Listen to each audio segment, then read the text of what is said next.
আসসালামু আলাইকুম ওরহমতুল্লাহি অবরাকাতুহ।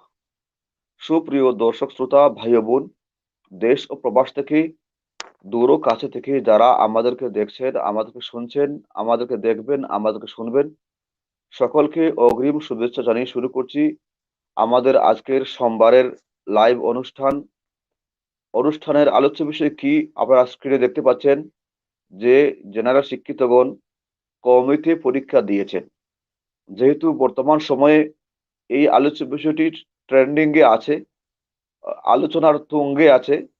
ভার্চুয়াল জগতে এখন সোশ্যাল মিডিয়ায় সব জায়গায় যে বিষয়টি আলোচিত হচ্ছে সেটা হচ্ছে যে কওমি অঙ্গনে জেনারেল থেকে উঠে আসা তরুণ যারা থাকেন তাদেরকে মূল্যায়ন করা হয় না, তাদেরকে সাদরে গ্রহণ করা হয় না, পলিটিক্যালি তাদেরকে অ্যাবাউট করা হয়, এরকম অভিযোগ আসছে।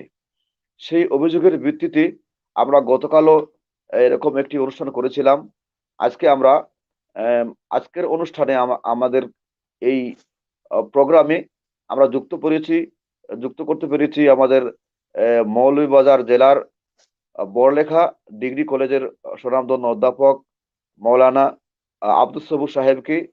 এবং আপনারা দেখতে পাচ্ছেন, গতকালও দেখেছিলেন যে ঢাকা সুপ্রিম কোর্টের আ প্রথম শ্রেণীর কর্মকর্তা, বেঞ্চ অফিসার হিসেবে কাজ করছেন যিনি, আহ, আমাদের এনামুল হক পারভেজ সাহেব, তিনি গতকাল আমাদের সাথে ছিলেন, আজও আছেন। আমরা তাদের কাছ থেকে তাদের অনুভূতি এবং তাদের অভিজ্ঞতার কথা জানার চেষ্টা করব যে সত্যিকার অর্থেই কমিটি জেনারেল থেকে আসা তরুণদেরকে, শিক্ষার্থীদেরকে, পরীক্ষার্থীদেরকে মূল্যায়ন করা হয় কিনা। তো মূলত কওমি এবং জেনারেল মূলত আল্লাহ পাওয়ার ক্ষেত্রে উভয়ের দরদ এবং উভয়ের আকর্ষণ, উভয়ের আগ্রহ আমরা সমান মনে করি। কারণ প্রত্যেকেই আল্লাহকে পেতে চান। কেউ হয়তো শিক্ষার ধারা হিসেবে কেউ কওমি ধারাকে আগে পছন্দ করেন, আগে গ্রহণ করে নেন। কেউ জেনারেল শিক্ষাকে আগে গ্রহণ করে নেন। অনেকটা পারিবারিক কারণেও এমনটা হয়ে থাকে। কিন্তু মৌলিকভাবে প্রত্যেকের উদ্দেশ্য থেকে আল্লাহকে পাওয়া। আল্লাহকে পাওয়ার জন্য যা করার, যা করণীয় সকলেই করার চেষ্টা করেন। আমরা সেটাই মনে করি। কিন্তু বর্তমান ভার্চুয়াল জগতে ফেসবুক, টুইটার সহ সামাজিক যোগাযোগ মাধ্যমে, সোশ্যাল মিডিয়ায় যে তর্ক এবং দ্বন্দ্ব চলে এসেছে, অলরেডি ডিভাইড করে দেওয়া হয়েছে কওমি অঙ্গনকে জেনারেল থেকে। জেনারেলরা মনে করছেন কওমি তাদের বিপক্ষে। আর কওমির কিছু আম অপরিণামদর্শী আলেমদের পক্ষ থেকেও এমন কিছু কথাবার্তা আসছে, যে কথাবার্তার কারণে মর্মাহত হচ্ছেন জেনারেল শিক্ষিত ভাইয়েরা, তরুণরা। আমরা চাইবো আজকের এই লাইভ অনুষ্ঠান থেকে যাতে করে আমাদের কওমি উলামায়ে কেরাম যারা আছেন তাদের কাছ থেকে আদর্শ হক পাওয়ার ক্ষেত্রে জেনারেলরা যেভাবে কোনো সময় বঞ্চিত হন না, আজ সোশ্যাল মিডিয়া যাতে আমাদের কাছ থেকে তারা কোনো আচরণে বঞ্চিত, শোষিত অনুভব করতে না পারেন, সেই আহ্বান আমরা রাখার চেষ্টা করব ইনশাআল্লাহ। এবং আমাদের তরুণ সমাজ যারা আছেন, জেনারেল লাইনে যারা লেখাপড়া করেন, তাদের প্রতি আমার আহ্বান থাকবে তারা যেন আমাদের কওমি অঙ্গনের প্রতি বৈরী মনোভাব না রাখেন, হিংসাত্মক মনোভাব না রাখেন, মনে না করেন যে আমরা তাদেরকে আমাদের কাছে টানতে চাই না বা আমরা দূরে সরিয়ে রাখতে চাই। এই কথা যাতে তারা মনে না করতে পারেন, তার জন্যই আমরা আজকের আয়োজন।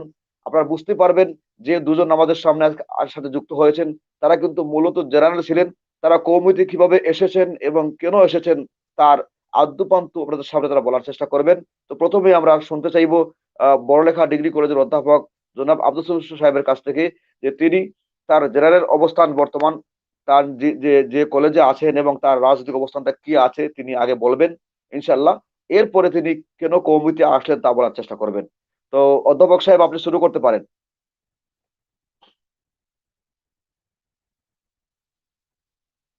আনমিউট করেন, আগে আনমিউট করেন। আসসালামু আলাইকুম রাহমাতুল্লাহ। ওয়ালাইকুম আসসালাম ওয়া রাহমাতুল্লাহি ওয়া বারাকাতুহু। আলহামদুলিল্লাহি রাব্বিল আলামিন ওয়াসসালাতু ওয়াসসালামু আলা সাইয়্যিদিল মুরসালিন ওয়া আলা আলিহি ওয়া আসহাবিহি আজমাইন। আলহামদুলিল্লাহ, আমি আপনাদের সবাইকে আন্তরিক মোবারকবাদ জানাচ্ছি। বিশেষত আমার কাছে, আমি সচেতনভাবে ট্রেন্ডিং এবং সোশ্যাল মিডিয়াকে অ্যাভয়েড করে থাকি। কারণ মিডিয়ার সামনে আসার জন্য যে ব্যক্তিত্বের প্রয়োজন, যে জ্ঞানের প্রয়োজন আমার নাই। আর ট্রেন্ড যেভাবে আজকাল এত দ্রুত মুহূর্তে মুহূর্তে ট্রেন্ড পাল্টায়, এই পাল্টানোর প্রক্রিয়ার বাইরে থাকাটাকে আমি স্বাচ্ছন্দ্য বোধ করি।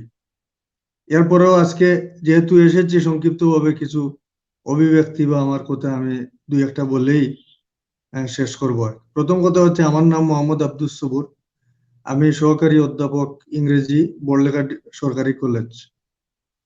আর আগে খেলাফত মজলিসের মৌলভীবাজার জেলা সভাপতি ছিলাম। আর 1990 সালের 5ই জানুয়ারি বাংলাদেশের ছাত্র মজলিসের যে সূচনা, সেই প্রতিষ্ঠাতাদের সাথে আমিও একজন ছিলাম। যাই হোক, আমি আজকাল যেভাবে কওমি এবং জেনারেল বলে বিভাজন করা হয়, এটাকে খুব অপছন্দ করি। এবং শিক্ষা সম্বন্ধে আমার যা পড়াশোনা, কম্প্রিহেন্সিভ ধারণা যাদের আছে, তারা বুঝবেন যে শুধুমাত্র মানে এক্সক্লুসিভ চিন্তা করলেই প্রকৃত অর্থে শিক্ষিত হওয়া যায় না। You need to be inclusive wherever you are working. আপনি কওমি ভাষায় হন, ইউনিভার্সিটিতে হন, সুপ্রিম কোর্টে হন, যেখানেই আপনি কাজ করেন, আপনি যদি ইনক্লুসিভ হতে না পারেন, সংকীর্ণ চিন্তার ঊর্ধ্বে উঠতে না পারেন, দেন ইউ কান্ট কন্ট্রিবিউট। এবং এই জাতীয় লোকেরাই আজকাল বিভ্রান্তি সৃষ্টি করেন। ইসলামের যে ধারণা, আমি তো ইসলাম সম্বন্ধে স্টাডি শুরু করি আমার বাল্যকাল থেকে। আমার বাবা একজন আলেম ছিলেন এবং বুজুর্গ ব্যক্তি ছিলেন। তিনি যাদের কাছে পড়াশোনা করেছেন, এর মধ্যে একজন হচ্ছেন আকবর আলী সাহেব রহমতুল্লাহ আলাই। উনি তার মক্তবের উস্তাদ ছিলেন এবং তিনি আমাদের আত্মীয় ছিলেন। আমাদের পাশাপাশি বিয়ানীবাজারে তার বাড়ি, আর আমার বাড়ি বড়লেখাতে। তারপরে কাজী ইব্রাহিম আলী সাহেব রহমতুল্লাহ আলাই, ইনি আশরাফ আলী থানভী রহমতুল্লাহ আলাইয়ের নাকি ছাত্র ছিলেন, হাফেজ হুজুরের খলিফা ছিলেন। এই জাতীয় বড় বড় আলেমদের সোহবত তিনি পেয়েছেন। মৌলানা আতহার আলী রহমতুল্লাহ আলাই আমাদের পার্শ্ববর্তী, বেশি দূর বাড়ি নয় তার। তারপরে আমাদের এই অঞ্চলের ভারত যখন আমার বাবা চলে যান, তখন মৌলানা আব্দুল জলিল চৌধুরী রহমতুল্লাহ আলাই, তার মূলত বাড়ি আমাদের সিলেটেই, মোগলা বাজারের ওখানে। তারপরে বাসকান্দির মৌলানা আহমদ আলী সাহেব রহমতুল্লাহ আলাই, এদের সাথে তার জানাশোনা ছিল। যাই হোক, আমি মক্তবে আমার বাবার কাছেই আরবি, প্রাথমিক আরবি, ফার্সি, উর্দু তার কাছেই পড়েছি। এবং কোরআনের সাথে যে সম্পর্ক, তিনি একজন কারি সাহেব ছিলেন, এবং কোরআনের সাথে আমার সম্পর্ক হচ্ছে রক্তের সম্পর্ক, নারীর সম্পর্ক। সুতরাং আমি জেনারেল বা কওমি এটা দিয়ে আমাকে বিভাজন করতে চাইনি। পরবর্তীতে কওমি সাথেও গিয়েছিলাম একবার। এসএসসি পাশ করার পরে মৌলানা মোস্তকিম আলী মোহাম্মদপুরি, একজন শায়খুল হাদিস ছিলেন, তিনি আমাকে বললেন, তুমি কওমি সাথে পড়লে অনেক বড় একজন আলেম হবে। চলছি এবং তার কাছে কিছু পড়েছিও, কিন্তু ছাত্র রাজনীতির সাথে সম্পৃক্ততার কারণে তখন কওমি মাদ্রাসায় পড়াকে আর স্বাচ্ছন্দ্য বোধ করতে পারেন। আবার এমসি কলেজে ভর্তি হয়েছি এবং ইসলাম যেভাবে স্টাডি করেছি, ইসলাম সম্বন্ধে আমি জ্ঞান অর্জন করেছি এটা জীবন দর্শন হিসাবে। দৃষ্টিতে আমি ইসলাম নিয়ে পড়াশোনা করিনি। যাই হোক, এরপরে এমসি কলেজে পড়েছি। সৌরভ পর্যন্ত আমার প্রাথমিক আমার বাবার কাছেই মোটামুটি আমার একটা পড়া ছিল। উর্দু পয়লে, দুসরি, তিসরি, ফার্সি আমার বাবা খুব ভালো জানতেন, যার কারণে শেখ সাদি রহমতুল্লাহ আলাই বা গুলিস্তা বা পান্দেনামা, তারপরে যদিও জালালউদ্দিন রুমির এটা পড়ার সুযোগ হয়নি। আমি যখন অনার্সে পড়তাম তখন আমাদের ফিলোসফি একটা সাবজেক্ট ছিল এবং ইসলামিক হিস্ট্রি। আমি মূলত ইংরেজি সাহিত্যের ছাত্র ছিলাম, তো যার কারণে কম্পারেটিভ ফিলোসফি পড়তে গিয়ে জালালউদ্দিন রুমি, ইকবাল, ফরিদউদ্দিন আত্তার এদেরকে পড়ার সুযোগ পাই এবং নহমির পড়ি আমার কলেজ লাইফে। পরবর্তীতে ঢাকাতে যখন চলে গেলাম, আমি 1994 সাল থেকে এই কলেজে ডিগ্রি পর্যায়ে শিক্ষকতা করি আলহামদুলিল্লাহ। তো একবার মরহুম শাইখুল হাদিস আল্লামা আজিজুল হক সাহেবকে নিয়ে আমি এক প্রোগ্রামে আসলাম বড়লেখাতে। হুজুরের সাথে ঢাকাতে আমার খুব কাছাকাছি অবস্থান করেছি তার সাথে। 96 সালের জাতীয় সংসদ নির্বাচনে তিনি আমাকে মনোনয়ন দিয়েছিলেন ইসলামী ঐক্য জোট থেকে, মৌলভীবাজার 1। যাই হোক, 98 সালে হুজুরকে নিয়ে যখন বড়লেখাতে একটা প্রোগ্রামে আসলাম, তখন তিনি আমাকে বললেন যে, তুমি কি জানো টমেটোর দাম কখন বেড়ে যায়। ট্রেনে আমাকে প্রশ্ন করলেন, আমি বললাম কখন বেড়ে যায়? আমি ভাবলাম যে সাইকোলজিস্ট বোধহয় ডিমান্ড এন্ড সাপ্লাই, যোগান এবং চাহিদা, এই বিষয়গুলো তার সামনে পরিষ্কার না, আমার ধারণা ছিল। তিনি বললেন, তুমি কি মনে করো আমি কি অর্থনীতি কম বুঝি তোমার চেয়ে? আমি তোমাকে বলেছি যে যখন ডিমান্ড বেড়ে যায় তখন, যখন সাপ্লাই কমে যায়। সুতরাং বর্তমান সময়ে যদি তুমি পড়াশোনা করে একজন আলেম হতে পারো, তোমার যে ডিমান্ড বাড়বে এটা কি তুমি জানো? তো যাই হোক, হুজুর আমাকে খুব উৎসাহ দিলেন। আরো অনেকের উৎসাহ রয়েছে। আমার মরহুম পীর খলিলুর রহমান হামিদুর রহমতুল্লাহের সাথে আমার ছাত্র জীবন থেকে সম্পর্ক ছিল। আমি সবসময় হুজুরের পরামর্শ নিতাম। তারপরে আমার একজন উস্তাদ ছিলেন, বড় শফিক উস্তাদ, মৌলানা মোস্তফা আহমদ বাহাদুরপুরি রহমতুল্লাহ আলাই। হুজুর আমাকে, তিনি রানাভিং মাদ্রাসার ফারিক ছিলেন, মৌলানা রিয়াজত আলী সাহেব রহমতুল্লাহ আলাইহির ছাত্র ছিলেন তিনি। খুবই, আমাদের এলাকাতে যত শায়খুল হাদিস আছেন এখন, অনেক নামকরা শায়খুল হাদিস তার ছাত্র। হুজুর আমাকে সরফ নহ, এই জাতীয় মৌলিক বা মাবাদিউল আরাবিয়া, এই জাতীয় কিতাব পড়িয়েছেন এবং মেশকাত পর্যন্ত আমি তার কাছে পড়েছি। এরপরে তিনি আমাকে বললেন যে আপনি একটা সনদ নিয়ে নেন। এর পরবর্তীতে আমি চিন্তা করলাম যে আমার বর্তমানে বয়স 53 বছর, আর তখন 2010 সালে আমার বয়স তো তখন প্রায় 40 পার হয়ে গেছে। তখন আমার মৌলানা জুবাইর আহমদ চৌধুরী ইন্দেশ্বরী, বেফাকুল মাদারিসিল আরাবিয়ার সাবেক মহাপরিচালক, হুজুর আমাকে বাধ্য করলেন যে আপনাকে এই বছর সনদ নিতেই হবে, এবং আগামী এত তারিখে আপনি আপনার বিছনা টিসনা নিয়ে মুন্সিবাজার দারুল হাদিস মৌলভীবাজারে আসবেন, আমি আপনারে নিয়ে যাব, আমি ওই মাদ্রাসা শায়খুল হাদিস। এটা নফসের বিরুদ্ধে ছিল সবচেয়ে বড় এক জিহাদ। যাই হোক, তিনি আমাকে বাধ্য করার কারণে আজকে আমাকে হুজুর মৌলানা বলতেছেন। আসলে আমি কতটুকু ইলম হাসিল করেছি আমার জানা নেই, তবে এই সমস্ত বুজুর্গানের দিন যে কতটুকু মানে মানুষকে কত মানব দরদী, এবং একজন মানুষকে যে ড্রেন থেকে তুলে এনে একটা মসনদে বসাইতে পারেন, এর প্রত্যক্ষ সাক্ষী আমি নিজেই। সুতরাং আমি জাতীয় রেসিস্ট কথাবার্তা খুব অপছন্দ করি, যে আলেমরা হ্যাঁ মানে সহানুভূতিশীল নন, তারা মানে সহযোগিতা করেন না, এটা এইসব ভ্রান্ত কথা। এই মোটামুটি আমি আমার আহ, অবস্থানটা বললাম আর কি। আর যদি কোনো প্রসঙ্গ প্রয়োজন পড়ে তাহলে আমি বলবো। হ্যাঁ, আলহামদুলিল্লাহ। আপনার আলোচনা থেকে আমাদের দর্শক অবশ্যই বুঝতে পেরেছেন যে আপনি হুট করেই দাওরায়ে হাদিসের পরীক্ষার্থী হওয়ার জন্য যাননি, নিজে থেকেও যাননি। বরং আপনি এর আগে পড়াশোনা করেছেন বিস্তর বিভিন্ন জায়গায়, আপনার বাবা থেকে নিয়ে বিভিন্ন উস্তাদের কাছে আপনি শিখেছেন, লেখাপড়া করেছেন। আপনার বেসিক যে নলেজটা ছিল, কওমি ধারার যে নলেজটা ছিল, সেটা আপনি আগে অর্জন করেছেন। এবং অর্জন করার ভিত্তিতেই আপনাকে অধ্যাপক জুবাইর আহমদ চৌধুরী সাহেব হুজুর আপনাকে বাধ্য করেছিলেন যে আপনি পরীক্ষা দেন। এবং আমারও সৌভাগ্য ছিল যে ওই সময় মুন্সিবাজারে আমি পরীক্ষা নিচ্ছিলাম এবং আপনাকে পেয়েছিলাম। নতুবা হয়তো আমি ভুলে যেতাম বা আমি জানতামই না যে আপনি পরীক্ষা দিচ্ছেন, দাওরায়ে হাদিসের পরীক্ষা দিচ্ছেন।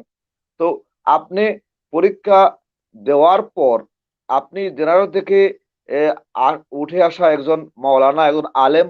এবং আপনি আপনার আরেকটা পরিচয় গোপন করেছেন, সেটা হচ্ছে যে আপনি যদিও মুরিদ হয়েছিলেন মরহুম শেখ খলিলুর রহমান সাহেব হামিদি হুজুরের কাছে, কিন্তু বর্তমানে আপনি তো আছেন আল্লামা মুফতি রশিদুর রহমান ফারুক সাহেব হুজুরের তত্ত্বাবধানে, এবং হুজুর আপনাকে খেলাফতের জিম্মাদারিও দিয়েছেন, আপনাকে বায়াতের অনুমতিও দিয়েছেন আমি শুনেছি।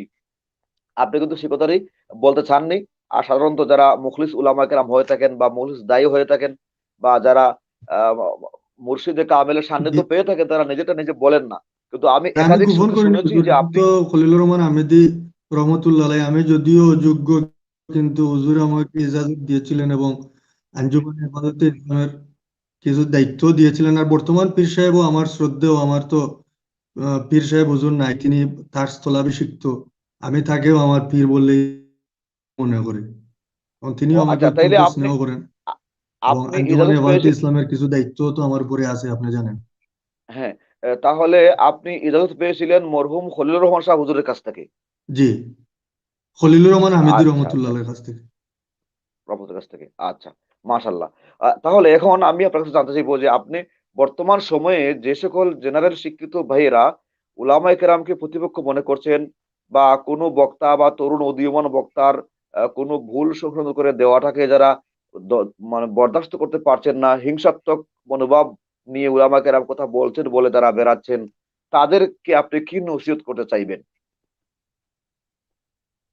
আমার তো নসিহত করার মতো কিছু আমার অবস্থান নেই, তবে আমি আমার এই সমস্ত ভাইদের কাছে বলবো যে আমার প্রথমে আমি আমি নিজেকে একজন জাহিলে মুতাওয়াক্কিফ মনে করি।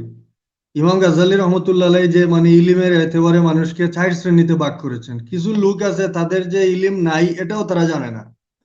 এক তো হ্যাঁ, জাহিলে ইলিম না মোরাক্কব। থাকা একটা জাহালত, আর না জানাটা আরেকটা জাহালত, দুইটা ডবল জাহালতের কারণে হ্যাঁ, এটাকে মানে জাহিলে মোরাক্কব বলা হয়। জাহিলে মোরক। তা আমি মনে হ্যাঁ, করি আর যে ওইটাকে আমি আমি আমি আমি কিন্তু গতকালকে বলেছি, আকাশকে নাদা আনদ অবদা আনদকে বদা আনদ, তোর জাহলে মোরক্কব আবাদুদ্দহরে বা মানদ। যে জানে না এবং ঐক্যতারাও জানে না যে সে জানে না, সে কিন্তু জাহিলে সে মোরক্কব, জানে মানে না। ডাবল মূর্খ। হ্যাঁ, জি বলেন। তো আমি মনে করি যে আমি বা আমার এই সমস্ত ভাইয়েরা জাহিলে মোরক্কব হওয়ার কোনো প্রয়োজন নেই। এর থেকে একটু সামনে আগ বাড়িয়ে আমরা অন্তত আমাদের সীমাবদ্ধতাটা জানার এবং বুঝার চেষ্টা করি। কারণ একজন মানুষ কতটুকু জানতে পারে, ইলিম এটা তো আল্লাহ তাআলার সিফত। আপনি যত বড়ই হ্যাঁ, মহাজ্ঞানী হন, আপনার ইলিমের ক্ষেত্রে কোনো সীমা মানে হজরত মুসা এবং খিজির আলাইহিস সালাতু ওয়াসসালামের যে সফরটা, হজরত মুসা আলাইহিস সালাতু জি জি ওয়াসসালামকে খিজির আলাইহিস সালাম যে জিজ্ঞাসা করলেন যে জি হে মুসা, আমার এবং তোমার ইলিমের সমষ্টি কতটুকু, খিজির আলাইহিস সালাম মা ইলমি ওয়া ইলমুকা মিন ইলমিল্লাহি তাআলা ইল্লা মিসলিমা ইল্লা মিসলুমা হাজাল উসফুরু মিন হাজাল বাহ। এই যে চড়ুই পাখি সমুদ্র থেকে যে পরিমাণ পানি সিঞ্চন করেছে, তুমি মুসা আর আমি খিজিরের ইলিমের সমষ্টিও তাই, আল্লাহর ইলিমের মহাসমুদ্রের মোকাবেলায়। সুতরাং আমরা আজকাল একজন আলেম হওয়ার জন্য আমি যা মনে করি যে জেনারেল এবং আহ, মানে ইবনে খালদুন যেটা ইলিমকে বিভাজন করেছেন, বা আরো যারা শিক্ষা দার্শনিক, সৈয়দ আবুল হাসান আলী নদভী রহমতুল্লাহ আলাইহি, ওখানে সৌদি আরবে একবার ওআইসির একটা শিক্ষা সম্মেলন হয়েছিল। তো তারা ইলমকে তিনটা ক্যাটাগরি করেছেন। একটা হচ্ছে ডিভাইন সায়েন্সেস, ইলমুল ওয়াহি যেটা, আর একটা তারা বলছেন সোশ্যাল সায়েন্সেস, সামাজিক বিজ্ঞান, একটা হচ্ছে আল্লাহর সাথে বান্দার সম্পর্ক, আর একটা হচ্ছে আহ বান্দার সাথে বান্দার সম্পর্ক, আর একটা হচ্ছে বান্দার সাথে প্রকৃতি জগতের সম্পর্ক। এই সবগুলা ফনুনাত যদি একজন মানুষ জানতে পারে, বুঝতে পারে, তখন তাকে এক বিশেষ অর্থে আলেম বলা যায়। কিন্তু এটা কি হুজুর আমাদের জীবনে সম্ভব হয়ে উঠে? ইবনে খালদুনের মতো মানুষ নিজেকে আলেম ভাবতে অপারগতা প্রদর্শন করেন, যাকে এখনো ইউরোপে ফাদার অফ সোশ্যাল সায়েন্সেস বলা হয়। কিন্তু আজকাল আমরা কোনো কোনো ফোনে কিছু বিদ্যা অর্জন করে আমরা নিজেদের পাণ্ডিত্য যেভাবে দেখাতে চাই, এটা আমার কাছে খুব ভয়াবহ মনে হয়। এটা তো আমাদের আকাবির, আমাদের সলফে সালেহিন, আমরা যাদেরকে সলফ বলি, তাদের তো চারিত্রিক বৈশিষ্ট্য এরকম ছিল না। সুতরাং আমরা নিজেদেরকে আধুনিক শিক্ষিত অথবা কৌমি দ্বারা শিক্ষিত এগুলো এরকম না ভেবে আরো we should be more inclusive. আমাদের চেষ্টা করতে হবে। আমাদের তো হায়াতে জিন্দেগি শেষ, আমার বয়স বর্তমানে 53 বছর, আমি আর কতদিন বাঁচতে পারি, আর কতটুকু শিখতে পারি? এই জন্য আমি মনে করি যে হ্যাঁ, আমাদের যে সমস্ত ভাইয়েরা মনে করেন যে আমরা আধুনিক জ্ঞান বিজ্ঞান শিখেছি, হ্যাঁ, এক মৌমাছির জীবনের উপরে স্টাডি করে, একটা পিপিলিকার জীবনের উপর স্টাডি করে বিজ্ঞানীরা হতাশ। আল্লাহ তাআলা এত ছোট ছোট ক্ষুদ্র ক্ষুদ্র মাখলুক বানাইছেন, আর এই মহাজগতের মধ্যে জ্ঞানের কত হাজার হাজার লক্ষ লক্ষ শাখা প্রশাখা রয়েছে। কোরআন শরীফের এক একটা শব্দই তো এক একটা মৌজু। কিন্তু আমরা নিজেরা আজকালকে আমাদেরকে মানে আল্লাহর সাথে সম্পর্কিত বিদ্যা বাদ দিয়ে নিজেদেরকে শিক্ষিত ভাবতেছি, অথবা আমরা যারা কিছু ইলমুল ওহী অর্জন করেছি, মানকুলাত অর্জন করেছি, মাকুলাত সম্বন্ধে আমাদের অনেকের কোনো ধারণাই নেই, অথচ আমরা নিজেদেরকে আল্লামা ভাবতেছি। আমি মনে করি আমাদেরকে এই বৃত্ত থেকে বেরিয়ে আসতে হবে। জাতিকে নেতৃত্ব দিতে হলে বা জাতীয়ভাবে কোনো অবদান রাখতে হলে we should come out from this vicious cycle. তা না হলে কিন্তু আমাদের পুনরুত্থান সম্ভব নয়। ধন্যবাদ অধ্যাপক সাহেবকে আপনার এই মূল্যবান বক্তব্যের। আমি আপনার সাথে একটু এড করতে চাই যে আপনি যেদিকে ইঙ্গিত করেছেন যে অনেকেই নিজেকে মস্ত বড় আল্লামা, মস্ত বড় আলেম দাবি করার চেষ্টা করেন, কিন্তু আমাদের প্রায় সকল কিতাবের শুরুতে ভূমিকায় এই কথা লিখে দেওয়া হয়েছে যে আল ইলমু সিফাতুর রহমানি জাল্লা জালালুহু ও কুল্লু মা সাওয়াহু ফিল জাহালাতি ইয়াতাগামগামু মা লিত-তুরবি ওয়াল ইলমি নিসবাতুন লাকিন্নামা আসা লিয়ালামা আন্নাহু লা ইয়ালামু। যার অর্থ এই, মোটামুটি অর্থ এই দাঁড়ায় যে ইলিম তো এটা বিশাল একটা সমুদ্র, আল্লাহর সিফত। আল্লাহর সিফতটাকে কোনো ব্যক্তি ধারণ করে নেওয়া এটা মোটেই সম্ভব নয়, এই কল্পনা করাটাও অবান্তর। আল ইলমু সিফাতুর রহমান জাল্লা জালালুহু কুল্লু মা সাওয়াহু ফিল জাহালাতি ইয়াতাগামগামু। আল্লাহ ছাড়া পৃথিবীতে যত প্রাণী আছে, মানুষ সহ একেবারে সকল প্রাণী মূর্খতার সাগরে হাবুডুবু খাচ্ছে। ইলিমের সাগর হচ্ছে বেশক আল্লাহর কাছে, আর মূর্খতার সাগরে হাবুডুবু খাচ্ছে গোটা জগতের সকল প্রাণী। তবে এখানে প্রশ্ন আসে, মাটির তৈরি মানুষ, মালিত তুরবি ওয়াল ইলমি নিসবাতুন, মাটির তৈরি মানুষ এবং আল্লাহর সিফত ইলম, এটার সমন্বয় কিভাবে হবে? আল্লাহ কেন বলেন ইলিম শিক্ষা করো, ইলিম শিক্ষার চেষ্টা করো, ইকরা পড়ো, শিক্ষা করো? এটা আল্লাহ কেন বললেন?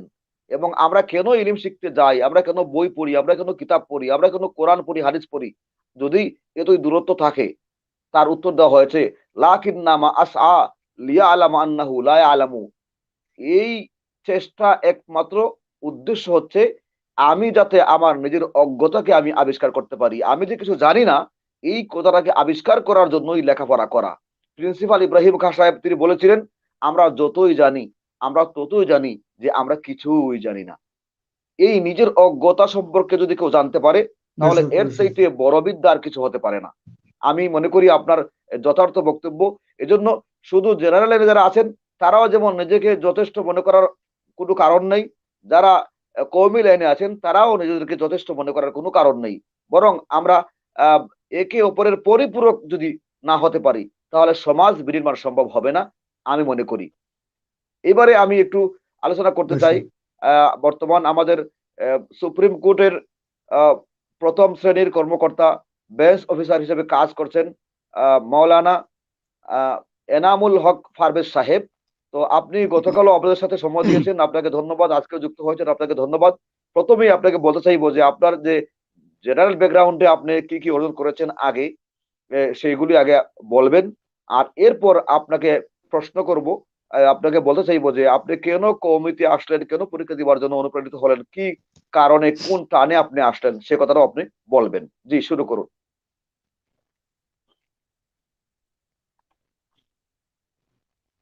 আপনি আনমিউট করুন।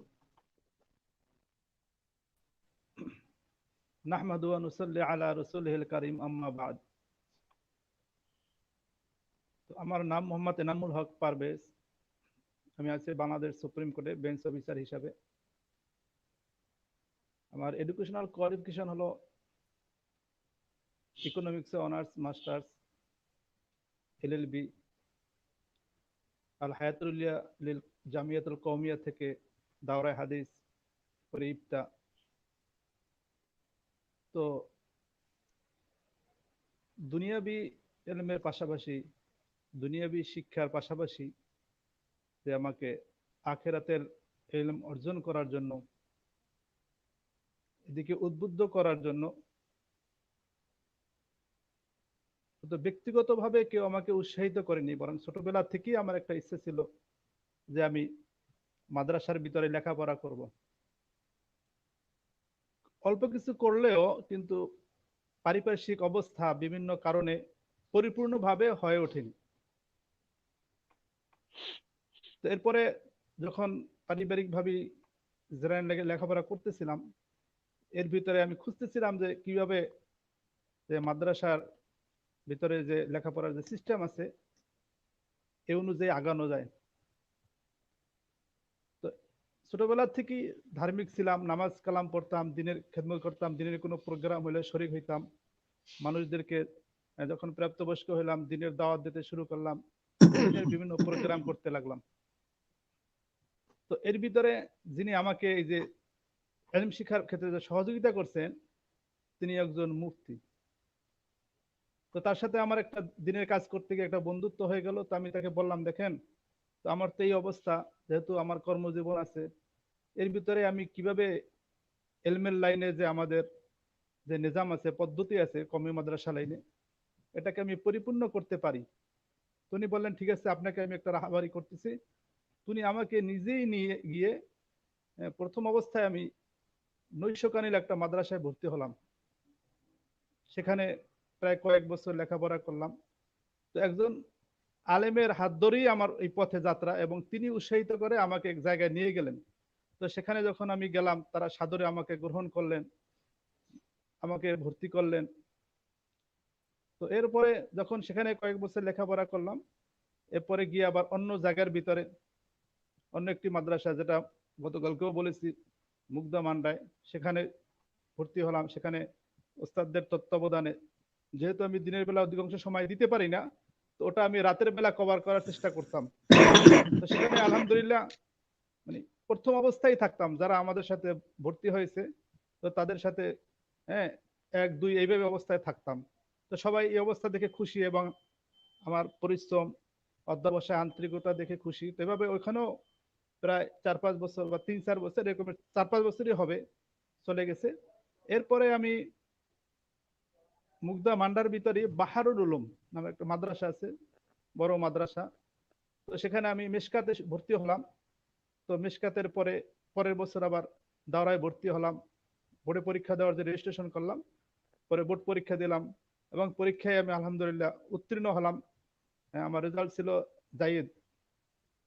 এর পরবর্তীতে তো আমি খুঁজতে লাগলাম কিভাবে ইফতারটাও করা যায়। কিন্তু ম্যাক্সিমাম মাদ্রাসার অবস্থা হলো যে যারা 24 ঘন্টা থাকে, নিয়মিত থাকে, এদেরকেই সাধারণত ভর্তি নেয়। তো তারপরে আমি খুঁজতে খুঁজতে একটা ঠিকানা পেলাম, ওখানে গেলাম। সশরীরে গিয়ে যিনি মুহতামিম সাহেব ছিলেন, তার সাথে কথা বললাম। তো যখন আমি পরিচয় দিলাম, আমার বললাম যে আমার একটু সমস্যা আছে। সমস্যাটা হলো যে আমি তো দিনের বেলা সবসময় ক্লাস করতে পারবো না, যেহেতু আমি গভর্নমেন্ট জব করি। তো যখন পরিচয় দেওয়ার পরে বলে যে ঠিক আছে, আপনি যদি সাহস করেন তাহলে আমরা ট্রাই করে দেখতে পারি, কিন্তু আপনি কিভাবে করবেন, এটা কিভাবে সম্ভব? তো অন্যান্য শিক্ষকদেরকে তিনি ডাকলেন, ডেকে বলেন যে এর সাথে একটু ভালোভাবে আলাপ করে দেখেন সে কিভাবে কি করবে। তা আমি তাদেরকে বুঝালাম, দেখেন আমাকে সুযোগ দেন, যদি আমি অন্যান্যদের চেয়ে ভালো করতে না পারি, তাহলে আমি ইফতার করব না। তো তারা বললো ঠিক আছে, তখন আমাকে নিয়ে নিল। তো আলহামদুলিল্লাহ আমি সাধারণ ছাত্র যারা 24 ঘন্টা মাদ্রাসার ভিতরে থাকে, এদের মতোই আমার পারফরমেন্স মোটামুটি ছিল। এবং অনেকে বিশেষ করে আমার যে বিভিন্ন মাসাইল, বিভিন্ন মাসালাগুলো যে বের করতে দিত বিভিন্ন কিতাব থেকে, ফতোয়ার কিতাব থেকে, তো এই ব্যাপারে আমি প্রথম শ্রেণীতে ছিলাম, প্রথম স্টেজে ছিলাম। যে অনেকে আমার আশ্চর্য হয়ে যেত যে আপনি তো সারাদিন রাত্রেবেলা মাদ্রাসায় থাকেন না, কিন্তু আপনি কিভাবে এগুলা হুটহাট করে সুন্দর করে বের করে ফেলান। তো এইভাবে আমি মোটামুটি আমার কওমি মাদ্রাসা অঙ্গন শেষ করেছি আর কি। আলহামদুলিল্লাহ। তাহলে আমরা আপনার কাছ থেকে বুঝতে পেরেছি যে আপনি যখন কওমি অঙ্গনে আসতে চেয়েছেন, আপনাকে কেউ বাধার সৃষ্টি করেনি, বরং সাগ্রহে সানন্দে আপনাকে তারা বরণ করে নিয়েছেন, এবং আপনাকে তারা সেই পথ উন্মুক্ত করে দিয়েছেন। এবারে আপনার কাছ থেকে জানতে চাইবো যে কওমি অঙ্গনে আসার পর আপনার মনের অবস্থাটা কি হয়েছিল, যে আপনি এর আগে যা অর্জন করেছিলেন তার উপর আপনার একটা কনফিডেন্স ছিল, একটা আত্মবিশ্বাস ছিল, আপনার একটা তৃপ্তিবোধ ছিল, আবার কওমি অঙ্গনে আসার পরে আপনার হৃদয়ের যে একটা তৃপ্তিবোধ, এটা কি কোনো ব্যতিক্রম হয়েছিল, নাকি কোনো ব্যতিক্রম হয় নাই? যে আপনি আগে যেমন মনে করতেন যে আমি শিখেছি, পরেও মনে করলেন না আমি ওই তাই শিখেছি, কোনো ব্যতিক্রম অনুভূতি ফিলিংস কাজ করছিল কিনা? ব্যতিক্রম বলতে যেটা হয় সেটা হলো এই কওমি অঙ্গনে আসার পূর্বে, বিশেষ করে দাওরা হাদিস, ইফতা করার পূর্বে আমার যেটা একটা ধারণা ছিল, মনে হয় যেন আমি অনেক কিছুই জানি। কিন্তু যখন বিশেষ করে ইফতা করতে আসলাম, তখন বুঝে আসলো যে আমাদের যে জ্ঞানটা ছিল, এলেমটা ছিল, এটা ছিল সোনা এলেমের মতো। অর্থাৎ আমাদের শরীর আছে, জীবিত শক্তিও আছে, কিন্তু চোখ নাই, অন্ধের মতো। কারণ তো যখন ইফতার করলাম তখন সত্যিকার অর্থে বুঝতে পারলাম যে ইলমের মজাটা তখন পেলাম। হ্যাঁ, আলহামদুলিল্লাহ।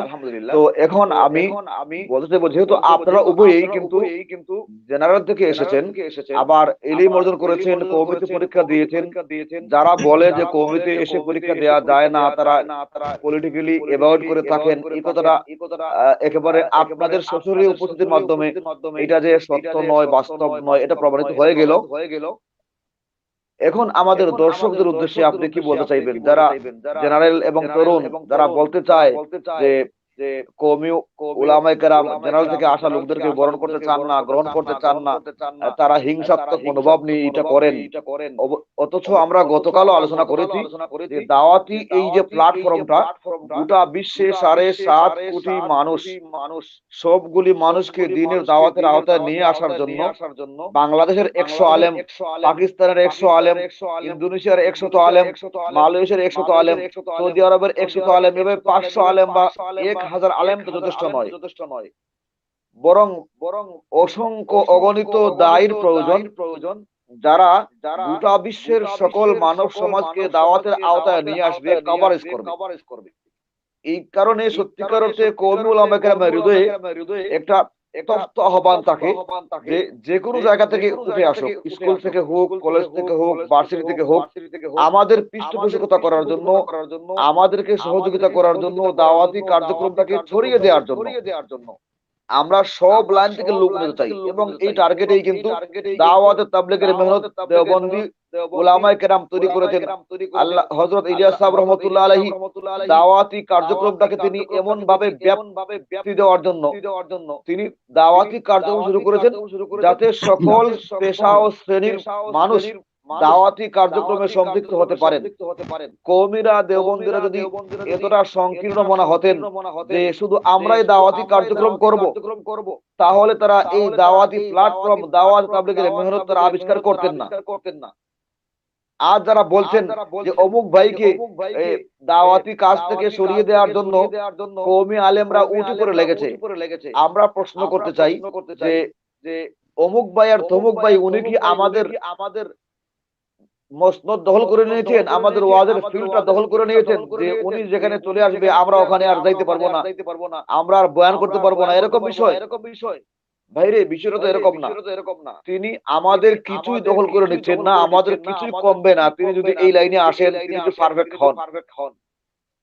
কিন্তু আমরা যে কথাটা বলতে চেয়েছি সেটা হইলো যে তিনি নয়, বরং যে কোনো আলেম দ্বীনি লাইনে কাজ করার জন্য, দাওয়াতি কার্যক্রমের জন্য যদি আসেন, তাহলে তার জন্য উচিত আগে পরিশুদ্ধ হয়ে আসা, কোনো সহবত নিয়ে আসা। যেমন অধ্যাপক আব্দুল সবুর সাহেব ছাত্র জমানা থেকে তিনি একজন পীর সাহেবের সংস্রবে ছিলেন, সেখান থেকে তিনি শিখেছেন তিনি কিভাবে চলতে হয়, বলতে হয়, আচার আচরণ আখলাক শিখেছেন। এরপর তিনি এখন বয়ান করেন, তার বয়ান শুনলে আত্মার খোরাক পাওয়া যায়। এইভাবে আমরা বর্তমান সময়ে যিনি আলোচনার ট্রেন্ডে আছেন, তাকেও আমরা চাই এরকম ভাবে কোনো আলেমের সহবত নেবেন। তিনি কওমি মাদ্রাসায় ভর্তি হওয়ার জন্য যে যোগ্যতার প্রয়োজন হয়, প্রারম্ভিক ইলমের প্রয়োজন, সেটা তিনি অর্জন করবেন। অর্জন করার পর তিনি আসবেন। এই যে দুজন আজকে শ্রদ্ধাভাজন আলেম আমাদের সামনে উপস্থিত, তারা কিন্তু হুট করে দাওরা হাদিসে ভর্তি হন নাই, আগে থেকেই ইলম অর্জন করেছেন। এরপরে দাওরা হাদিসের পরীক্ষার উপযোগী হয়েছেন, পরীক্ষার্থী হয়েছেন, তারপর পরীক্ষা দিয়েছেন। এই কথাটা আপনাদেরকে বুঝতে হবে। এবং আমরা এটা চাই যে কোনো ফল খাওয়ার তাকে কাটতে হয়, তাকে তার যে আবরণটা আছে, তার যে আমরা বাকল বলি বা তার খোসা বলি, তার খোসা ফেলতে হয়, তার ভিতরে বীজ থাকলে ওইটাও ফেলতে হয়, তখন ফলটা খাওয়া যায়। কলা বলেন, আপেল বলেন, আঙ্গুর বলেন, ভিতরে বীজ থাকলে মজা করে খাওয়া যায় না। আপনাদের প্রিয় বক্তা উনি একটা ফল, তাকে আপনারা খাবেন, আহার করবেন, উপভোগ করবেন, কিন্তু আপনারা কি খোসা সহ খেয়ে ফেলবেন, বীজ সহ খেয়ে ফেলবেন? আমরা চাই খোসামুক্ত করে, বীজ মুক্ত করে, কাঁটা মুক্ত করে, পরিশুদ্ধ করে আপনাদের সামনে আমরা উপস্থাপন করতে চাই। আমরা তার দুশমন বা প্রতিপক্ষ নই, বরং আমরা তার মুসলিহ বা সংশোধনকারী, তার সংশোধন আমরা চাই। এটা আমরা চাই, কওমি আলেম হিসেবে আমি সেটা চাইবো। আমি এবার জিজ্ঞাসা করতে চাইবো এনামুল হক পারভেজ সাহেবকে, যে আপনিও তো একজন জেনারেল মানুষ, আপনি আপনার জেনারেল ভাইদেরকে এই বিষয়ে কি আহ্বান করতে চাইবেন, আপনি কি বলতে চাইবেন তাদেরকে? আমি জেনারেলি একটা কথা বলবো, সেটা হলো আমাদের বিশেষ করে আমরা তো দাওয়াতের কাজ করি, বিভিন্ন মানুষদেরকে কোরআন সুন্নাহর পয়গাম পৌঁছাই, বিভিন্ন জায়গায় ওয়াজ নসিহত করি। আমাদের বিশেষ করে সমাজের ভিতরে একটা ভুল চিন্তা ভাবনা কিছু লোকের ভিতরে আছে, এটা তাদেরও দোষ নয়। আমাদের শুরু থেকে দেখতে হবে আমাদের মুসলমানের ইতিহাসটা আসলে কি। আল্লাহ রসুল সাল্লাল্লাহু আলাইহি সাল্লামের জমানা থেকে শুরু করে যখন মুসলমানের ফলো ব্যাপকভাবে বইতেছিল, ইসলামের জয় জয়গার হইতেছিল, তখন কিন্তু বাতিল স্কিম নিয়েছে, প্ল্যান নিয়েছে যে এদেরকে কিভাবে তছনছ করা যায়, এদের ঐক্য কিভাবে ভাঙা যায়।